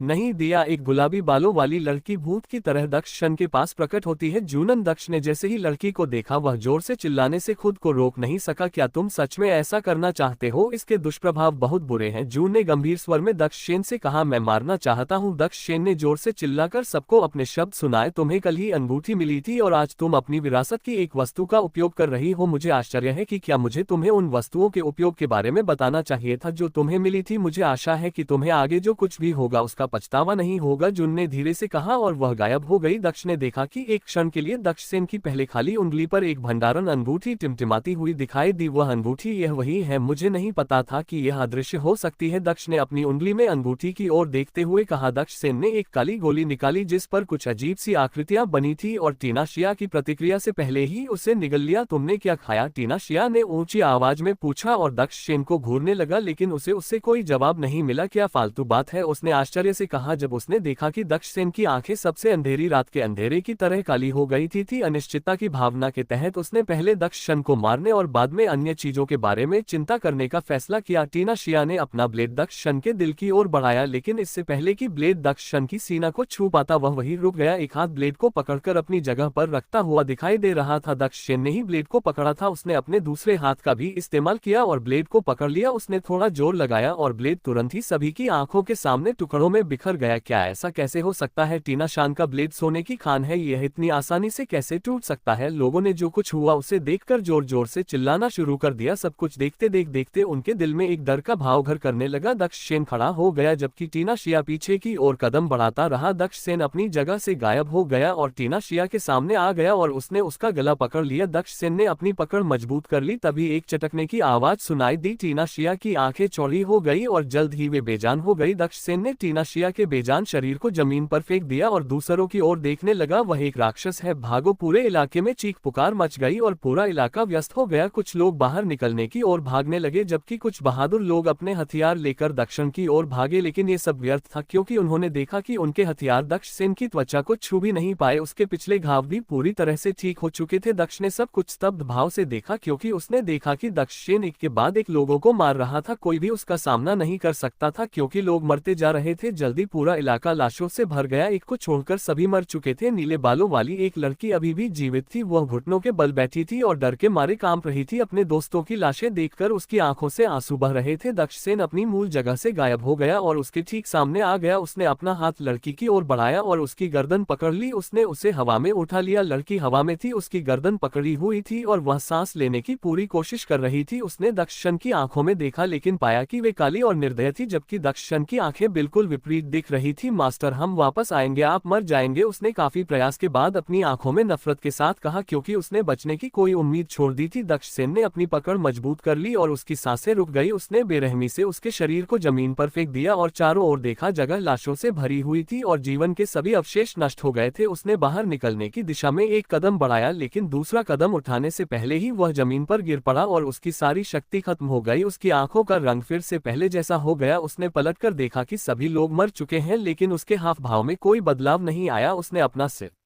दूसरी तरफ घुमाया और देखा कि जिस लड़की को वह पसंद करता था वह बेजान पड़ी थी। कुछ पल के लिए उसके हावभाव में कुछ उलझन हुई, लेकिन जल्दी वह सामान्य हो गई। अल्पविराम उसने बैठने की कोशिश की, लेकिन उसे एहसास हुआ कि वह अपने शरीर की एक भी मांसपेशी नहीं हिला सकता। कोई यहाँ है, दक्ष ने एक तरफ बड़बड़ा हुए कहा, क्योंकि उसे एक तेज आभा महसूस हुई। उसने बाहर निकलने की ओर देखा और दो लोगों को उस जगह में प्रवेश करते देखा। उनमें से एक 60 साल का आदमी लग रहा था, उसकी दाढ़ी सफेद थी और सिर पर सफेद बाल थे। उसने सफेद लबादा पहना हुआ था। दूसरा व्यक्ति अभी भी जवान दिख रहा था और उसकी उम्र 20 के आसपास थी। जैसे ही वे उस स्थान में दाखिल हुए, वे दोनों स्तब्ध रह गए और उनके चेहरे पर गंभीर भाव आ गए। हेडमास्टर, ये युवक ने अपने चेहरे पर स्तब्ध भाव के साथ कहा। वह जल्दी से अंदर भागा और सभी की जांच की कि कहीं कोई जीवन तो नहीं है। उनकी जांच करने के बाद वह हेडमास्टर गु के पास वापस आया। वे सभी मर चुके हैं। युवक के कुछ कहने से पहले ही हेडमास्टर गु ने बड़बड़ा, सिवाय उसके वह पूरी तरह सुरक्षित है और उससे जरा सी भी चोट नहीं आई है। उसने दक्ष सेन की ओर देखते हुए कहा, ऐसी क्रूर हरकत किसने की होगी? युवक ने चेहरे पर गंभीर भाव लाते हुए पूछा। उसे हेडमास्टर गु ने अपना हाथ धीरे से हिलाते हुए दक्ष सेन की ओर इशारा किया। वह हेडमास्टर, वह दक्ष सेन है, मैं उसे जानता हूं, क्योंकि मैंने पहले उसे साधना सिखाने की कोशिश की थी। वह साधना के लिए बहुत बेकार था, क्योंकि वह शरीर शोधन क्षेत्र के पहले चर्ग को भी पार नहीं कर सका। क्या तुमने ध्यान नहीं दिया? वह यहाँ का नहीं है, फिर भी वह यहाँ है। वह अंदर था, फिर भी वह सुरक्षित है। उसके कपड़े जगह जगह कटे हुए हैं, लेकिन उसके शरीर पर कोई घाव नहीं है। वह बिल्कुल ठीक है, फिर भी वह हिल नहीं सकता। उसने ये सब करने के लिए कोई राक्षसी तरीका अपनाया होगा, हेडमास्टर गु ने गंभीर स्वर में कहा और दक्षिण की ओर देखा। ये हेडमास्टर गु के शब्द सुनकर युवक के पास बोलने के लिए शब्द नहीं थे। तुमने ऐसा क्यों किया? हेडमास्टर गु ने दक्ष सेन की ओर देखते हुए पूछा। अल्पविराम, क्योंकि मैं कर सकता था, क्योंकि मैं ऐसा करने के लिए पर्याप्त मजबूत था। क्या यही कारण नहीं है कि आप साधक सभी चीजें करते हैं, चाहे वह कितनी भी अन्यायपूर्ण क्यों ना हो? दक्ष सेन ने हेडमास्टर गु को देखते हुए कहा, तुम एक राक्षस हो, तुम्हें अपने पापों के लिए मरना होगा। हेडमास्टर गु ने दक्ष सेन की ओर अपनी उंगली दिखाते हुए कहा। उसकी उंगली की नोक पर आग का एक छोटा सा कण दिखाई दिया, जो तब तक फैलता रहा जब तक कि वह 20 सेंटीमीटर चौड़े प्रचंड गर्म आग के गोले जैसा नहीं दिखने लगा। मैंने कभी किसी को चोट पहुंचाने के लिए अपने अग्नि नियम का इस्तेमाल नहीं किया, लेकिन आज तुम्हें मरना ही होगा, उसने भाव शून्य स्वर में कहा और उस अग्नि गोले को दक्षशन के सिर की ओर फेंका। हालांकि अन्य लोगों ने इस पर ध्यान नहीं दिया, लेकिन दक्ष स्पष्ट रूप से दक्षशन की उंगली पर एक अनूठी की झिलमिलाहट देखी, जबकि उसके हाथ पर एक लाल ताबीज दिखाई दिया। जैसे ही ताबीज उसके हाथ में आया, दक्ष सेन कमरे से गायब हो गया और आग का गोला खाली जमीन पर गिर गया। फर्श पर जलने का निशान देखा जा सकता था, लेकिन दक्ष सेन का कोई निशान नहीं था। आखिर क्या हुआ? एक लंबी चुप्पी के बाद युवक ने उस खाली जगह को घूरते हुए कहा जहां दक्षन लेटा हुआ था। हुआ ये कि हमने एक राक्षस को भागने दिया, उसके हाथों कई लोग मरेंगे, क्योंकि हमने तेजी से काम नहीं किया। हेडमास्टर गु ने बादलों से घिरे आकाश की ओर देखते हुए कहा, छात्रों के परिवार वालों को सूचित करो। उन्होंने अपने पास बैठे युवक से कहा। दक्ष को भी समझ नहीं आ रहा था कि क्या सोचे। आज उसने जो देखा, उसने दक्ष सेन के बारे में उसका पूरा नजरिया ही बदल दिया। वह इमारत के अंदर कूद गया था कि नजदीक से देख सके, लेकिन जमीन पर उतरने से पहले ही सब कुछ सफेद हो गया। दक्ष ने अपनी आंखें खोली और सपने से जाग गया। उसने महसूस किया कि उसे पसीना आ रहा था, लेकिन उसकी साधना भी सोने से पहले की तुलना में अधिक मजबूत थी। दक्ष ने देखा कि वह गोल्ड कोर दायरे के 9वें चरण में पहुंच गया है। अपने चेहरे पर उलझन भरी नजर के साथ उसने चारों ओर देखा और देखा कि राजकुमारी मिंगू अभी भी बिस्तर पर बैठी हुई थी और उसे अजीब नजर से देख रही थी। अल्पविराम, तुम मुझे ऐसे क्यों देख रही हो? उसने उसकी ओर देखते हुए पूछा। तुम क्या सपना देख रहे थे? तुम्हारी नींद के दौरान तुम्हारे हाव भाव बदलते रहे,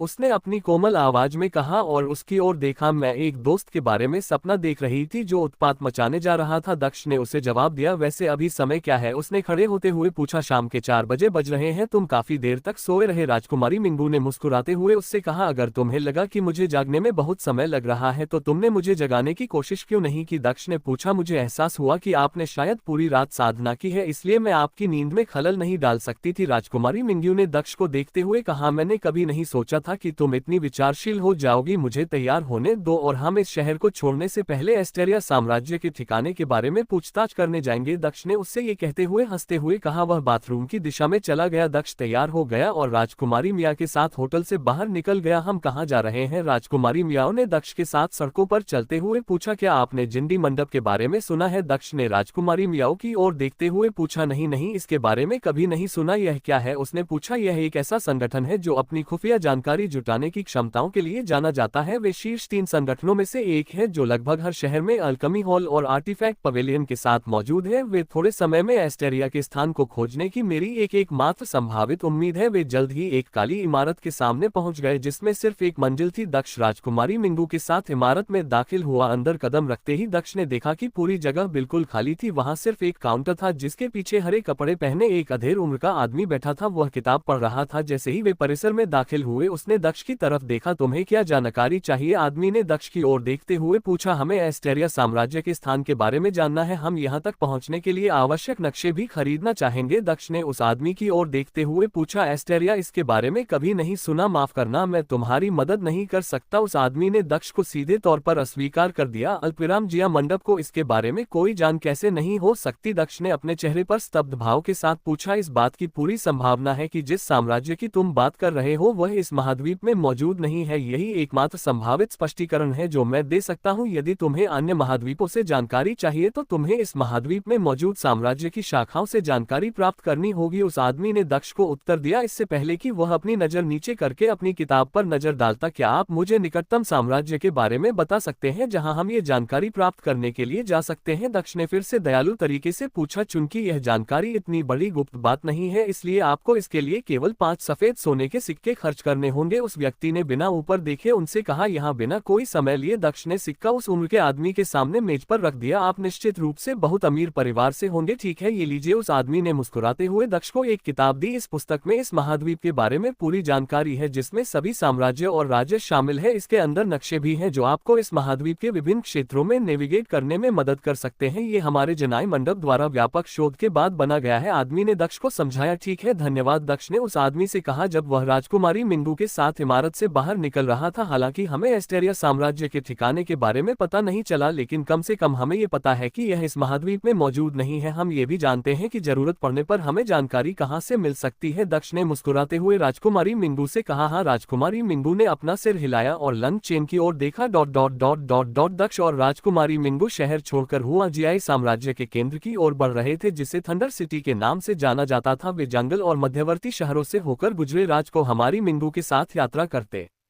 हुए दक्ष ने रास्ते में कई जानवरों से लड़ाई की। जब दक्ष का सामना एक मजबूत पृथ्वी क्षेत्र के जानवर से हुआ जिसे वह अकेले नहीं संभाल सकता था तो राजकुमारी भी कुछ लड़ाइयों में शामिल हो गई। अल्पविराम वे दिन में यात्रा करते थे और रात में आराम करते और खेती करते थे। हालांकि राजकुमारी मिंगू रात के समय थोड़ी सतर्क रहती थी लेकिन जैसे जैसे उनके दिन साथ साथ बीतते गए वह उस पर भरोसा करने लगी और बिना किसी चिंता के सो गई।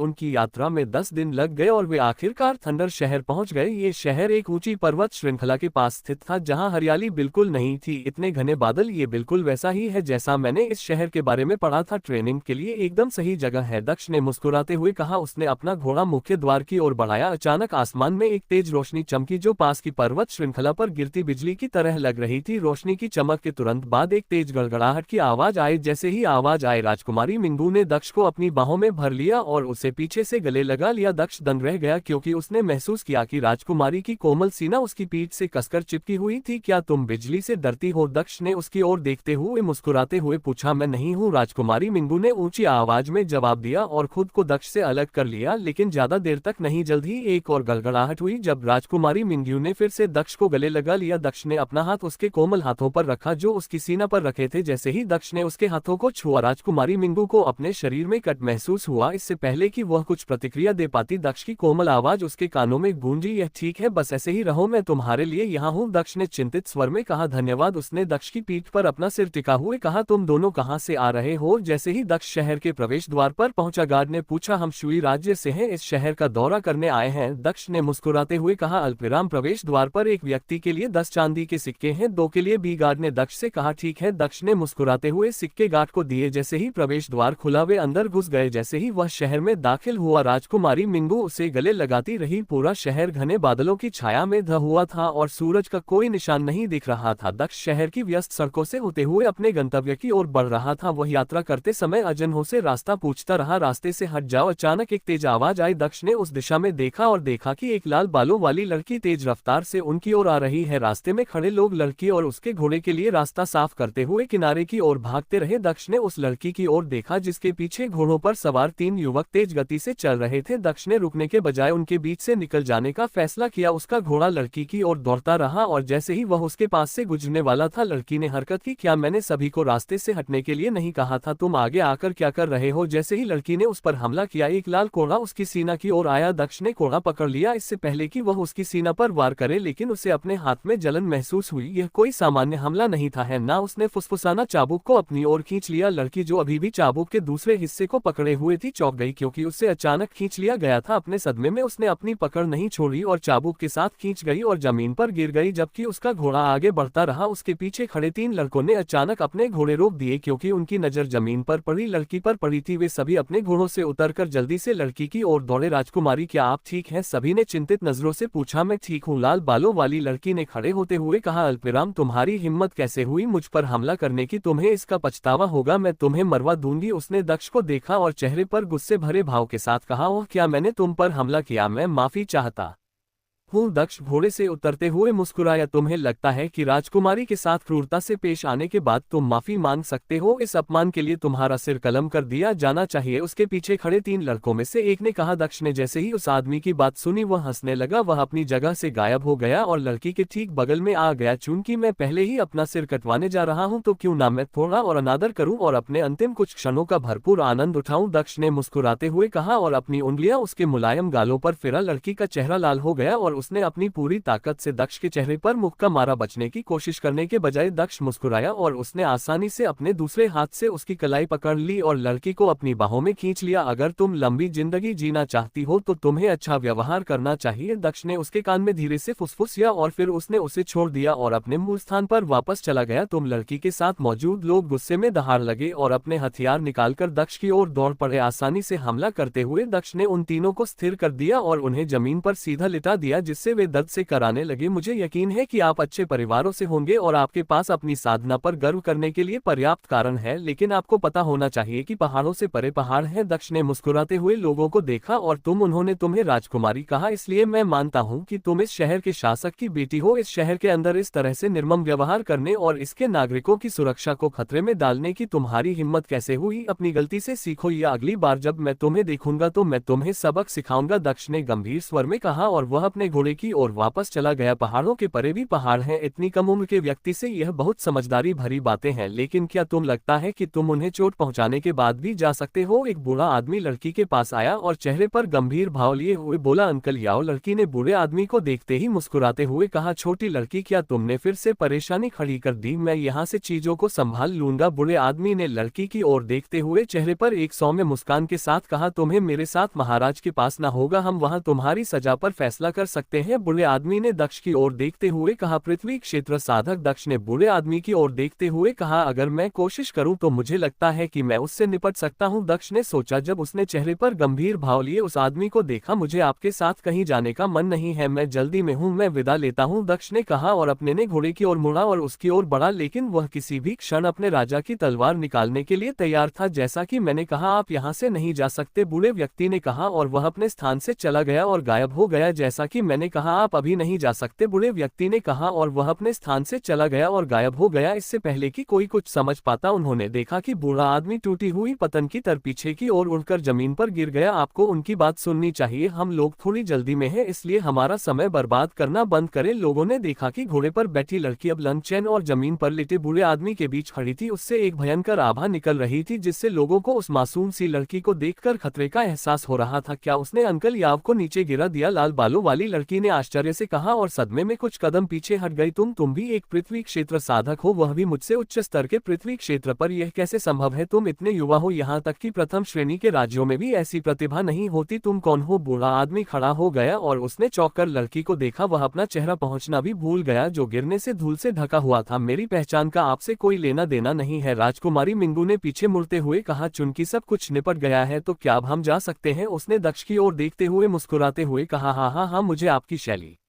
पसंद है और यहाँ मैं सोच रहा था कि मैं दिखावा कर रहा हूँ, दक्ष ने हंसते हुए कहा और घोड़े पर वापस चढ़ गया। उसने लूमिन की ओर हाथ बढ़ाया और उसे चढ़ में मदद की जैसे कि वह कोई पृथ्वी लोक साधक नहीं बल्कि एक सामान्य लड़की थी। राजकुमारी मिंग्यू ने दक्ष के हाथ पकड़े और वापस ऊपर चढ़ गई और उसके पीछे बैठ गई। दक्ष ने घोड़े को आगे बढ़ाया और इस बार किसी ने उसे नहीं रोका, इसके बजाय सभी ने उनके लिए रास्ता साफ करने के लिए एक तरफ कदम बढ़ा दिए। ये दोनों कौन है? मैं उनमें से किसी की भी साधना नहीं देख सकता। मुझे यकीन है कि लड़की की साधना मुझसे ज्यादा है, लेकिन लड़के का क्या वह भी उतना ही मजबूत है जिस आत्मविश्वास के साथ उसने मेरा सामना किया? मुझे ऐसा लग रहा है ये राक्षस कहां से है? क्या ये बुरे आदमी ने लन चेन और मिंग्यू की विदा होती हुई आकृति की ओर देखते हुए बुदबुदाई। या जब तुमने उस बुरे आदमी को पीटा था तो तुम वाकई बहुत खतरनाक लग रही थी। कौन सोच सकता था कि इतनी खतरनाक लड़की बिजली की गड़गड़ाहट की आवाज सुनकर डरी हुई छोटी बिल्ली की तरह हो जाएगी? दक्ष ने हंसते हुए कहा। अगर तुमने कभी किसी के सामने यह बात उठाई तो मैं वादा करती हूँ कि तुम्हें इसका पछतावा होगा, राजकुमारी मिंगू ने दक्ष की ओर देखते हुए कहा। अल्पविराम दक्ष और राजकुमारी मिंगू शहर से गुजरते हुए एक जगह पर रुके। उस जगह में घुसते ही वे दोनों घोड़े से उतर गए। नमस्ते, मेरा नाम दक्ष है और यह मेरा सबसे अच्छा दोस्त है, हम किराए पर जगह ढूंढ रहे हैं, दक्ष ने पूछा और स्टोर इंचार्ज के पास चला गया। इस जगह की प्रभारी एक 30 साल की लड़की थी। उसने एक खूबसूरत काली पोशाक पहनी हुई थी जो गाउन की तरह दिख रही थी और उसके पैरों को पूरी तरह से ढक रही थी जिससे उसकी त्वचा थोड़ी भी उजागर नहीं हो रही थी। उसके बाल एक बन में बंधे हुए थे जबकि उसका चश्मा उसकी नाक पर टिका हुआ था। उसने दरवाजे के अंदर चल रही युवाओं को देखा और काफी उब गई। बहुत बुरे बच्चे हैं, इतने छोटे और अपने प्रेमियों के साथ रहने के लिए जगह की तलाश में। मुझे यकीन है कि वे रोमांटिक सैर के लिए अपने घर से भाग गए होंगे। इतने छोटे और इतने बेशर्म, ये लड़का ही होगा जिसने लड़की को बेवकूफ बनाया होगा। वह इतना मासूम दिखता है, किसने सोचा होगा? उसने सोचा, लेकिन उसने अपने विचारों को अपने चेहरे पर नहीं आने दिया। जरूर मैं तुम्हारी मदद करूंगी। मेरा नाम कहो है, तुम किस तरह का घर ढूंढ रहे हो और तुम कब तक के लिए घर किराए पर लेने की योजना बना रहे हो? महिला ने दक्ष से पूछा। हमारी ज्यादा जरूरतें नहीं है, एक घर जिसमें फर्नीचर, 2 बेडरूम और दूसरी बुनियादी जरूरतें हो। हमारी योजना यहाँ करीब 2 हफ्ते रहने की है, दक्ष ने मुस्कुराते हुए कहा। न्यूनतम किराए की अवधि कम से कम 1 पूरा महीना है, इसलिए आपको पूरा भुगतान करना होगा, भले ही आप 2 सप्ताह या 1 दिन रहे, महिला ने मुस्कुराते हुए कहा और उसने लांग चेन को रोकने की कोशिश की। ठीक है, हम 1 महीने के लिए ये जगह ले लेंगे, दक्ष ने उसे जवाब दिया। ठीक है, मैं आपके निर्णय का सम्मान करूंगी। आपके मानदंड से मेल खाने वाले 3 आवास हैं। पहले और दूसरे आवास के लिए आपको 10 सफेद सोने के सिक्के देने होंगे जबकि तीसरे आवास के लिए आपको 5 सफेद सोने के सिक्के देने होंगे। महिला ने दक्ष को तीनों आवासों की पेंटिंग दिखाते हुए कहा। उसने जानबूझकर दक्ष को अपनी 3 सबसे महंगी जगहें दी क्योंकि वह दक्ष को ये सबक सिखाने की कोशिश कर रही थी कि वह अपना घर रखने के लिए बहुत छोटा है। तीसरा वाला ज्यादा आलीशान और महंगा लग रहा है, यह इतना सस्ता क्यों है? दक्ष ने काले रंग की पोशाक वाली महिला से पूछा। इसके पीछे एक कहानी है, ये जगह पहले एक ड्यूक की थी लेकिन उसने इसे खाली कर दिया। वह कहता रहता था कि अंदर एक दुष्ट आत्मा है जिसने कई बार उसे लगभग मार ही डाला था। उसने इस जगह को खुले बाजार में बिक्री के लिए रखा और कुछ खरीदार भी आए लेकिन वे सभी इस जगह को खाली कर गए। उनके कारण एक जैसे थे, कुछ ने आत्माओं को देखा जबकि अन्य ने रहस्यमय प्राणियों को देखा, इसलिए यह इतनी सस्ती है, अन्यथा इसका किराया कम से कम 20 सफेद सोने के सिक्कों के बराबर होता। महिला ने दक्ष को समझाया। भूत में उनमें विश्वास नहीं करता, क्या तुम करती हो? दक्ष ने राजकुमारी मिंगू से पूछा जब वह पीछे मुड़कर देख रहा था। मैं भी नहीं, कुछ और चल रहा होगा, राजकुमारी मिंगू ने दक्ष को जवाब दिया। हमें तीसरी हवेली में रुचि है, दक्ष ने थोड़ी देर सोचने के बाद कहा। अल्पविराम, मैं व्यंग्य नहीं कर रही हूँ लेकिन बस सुनिश्चित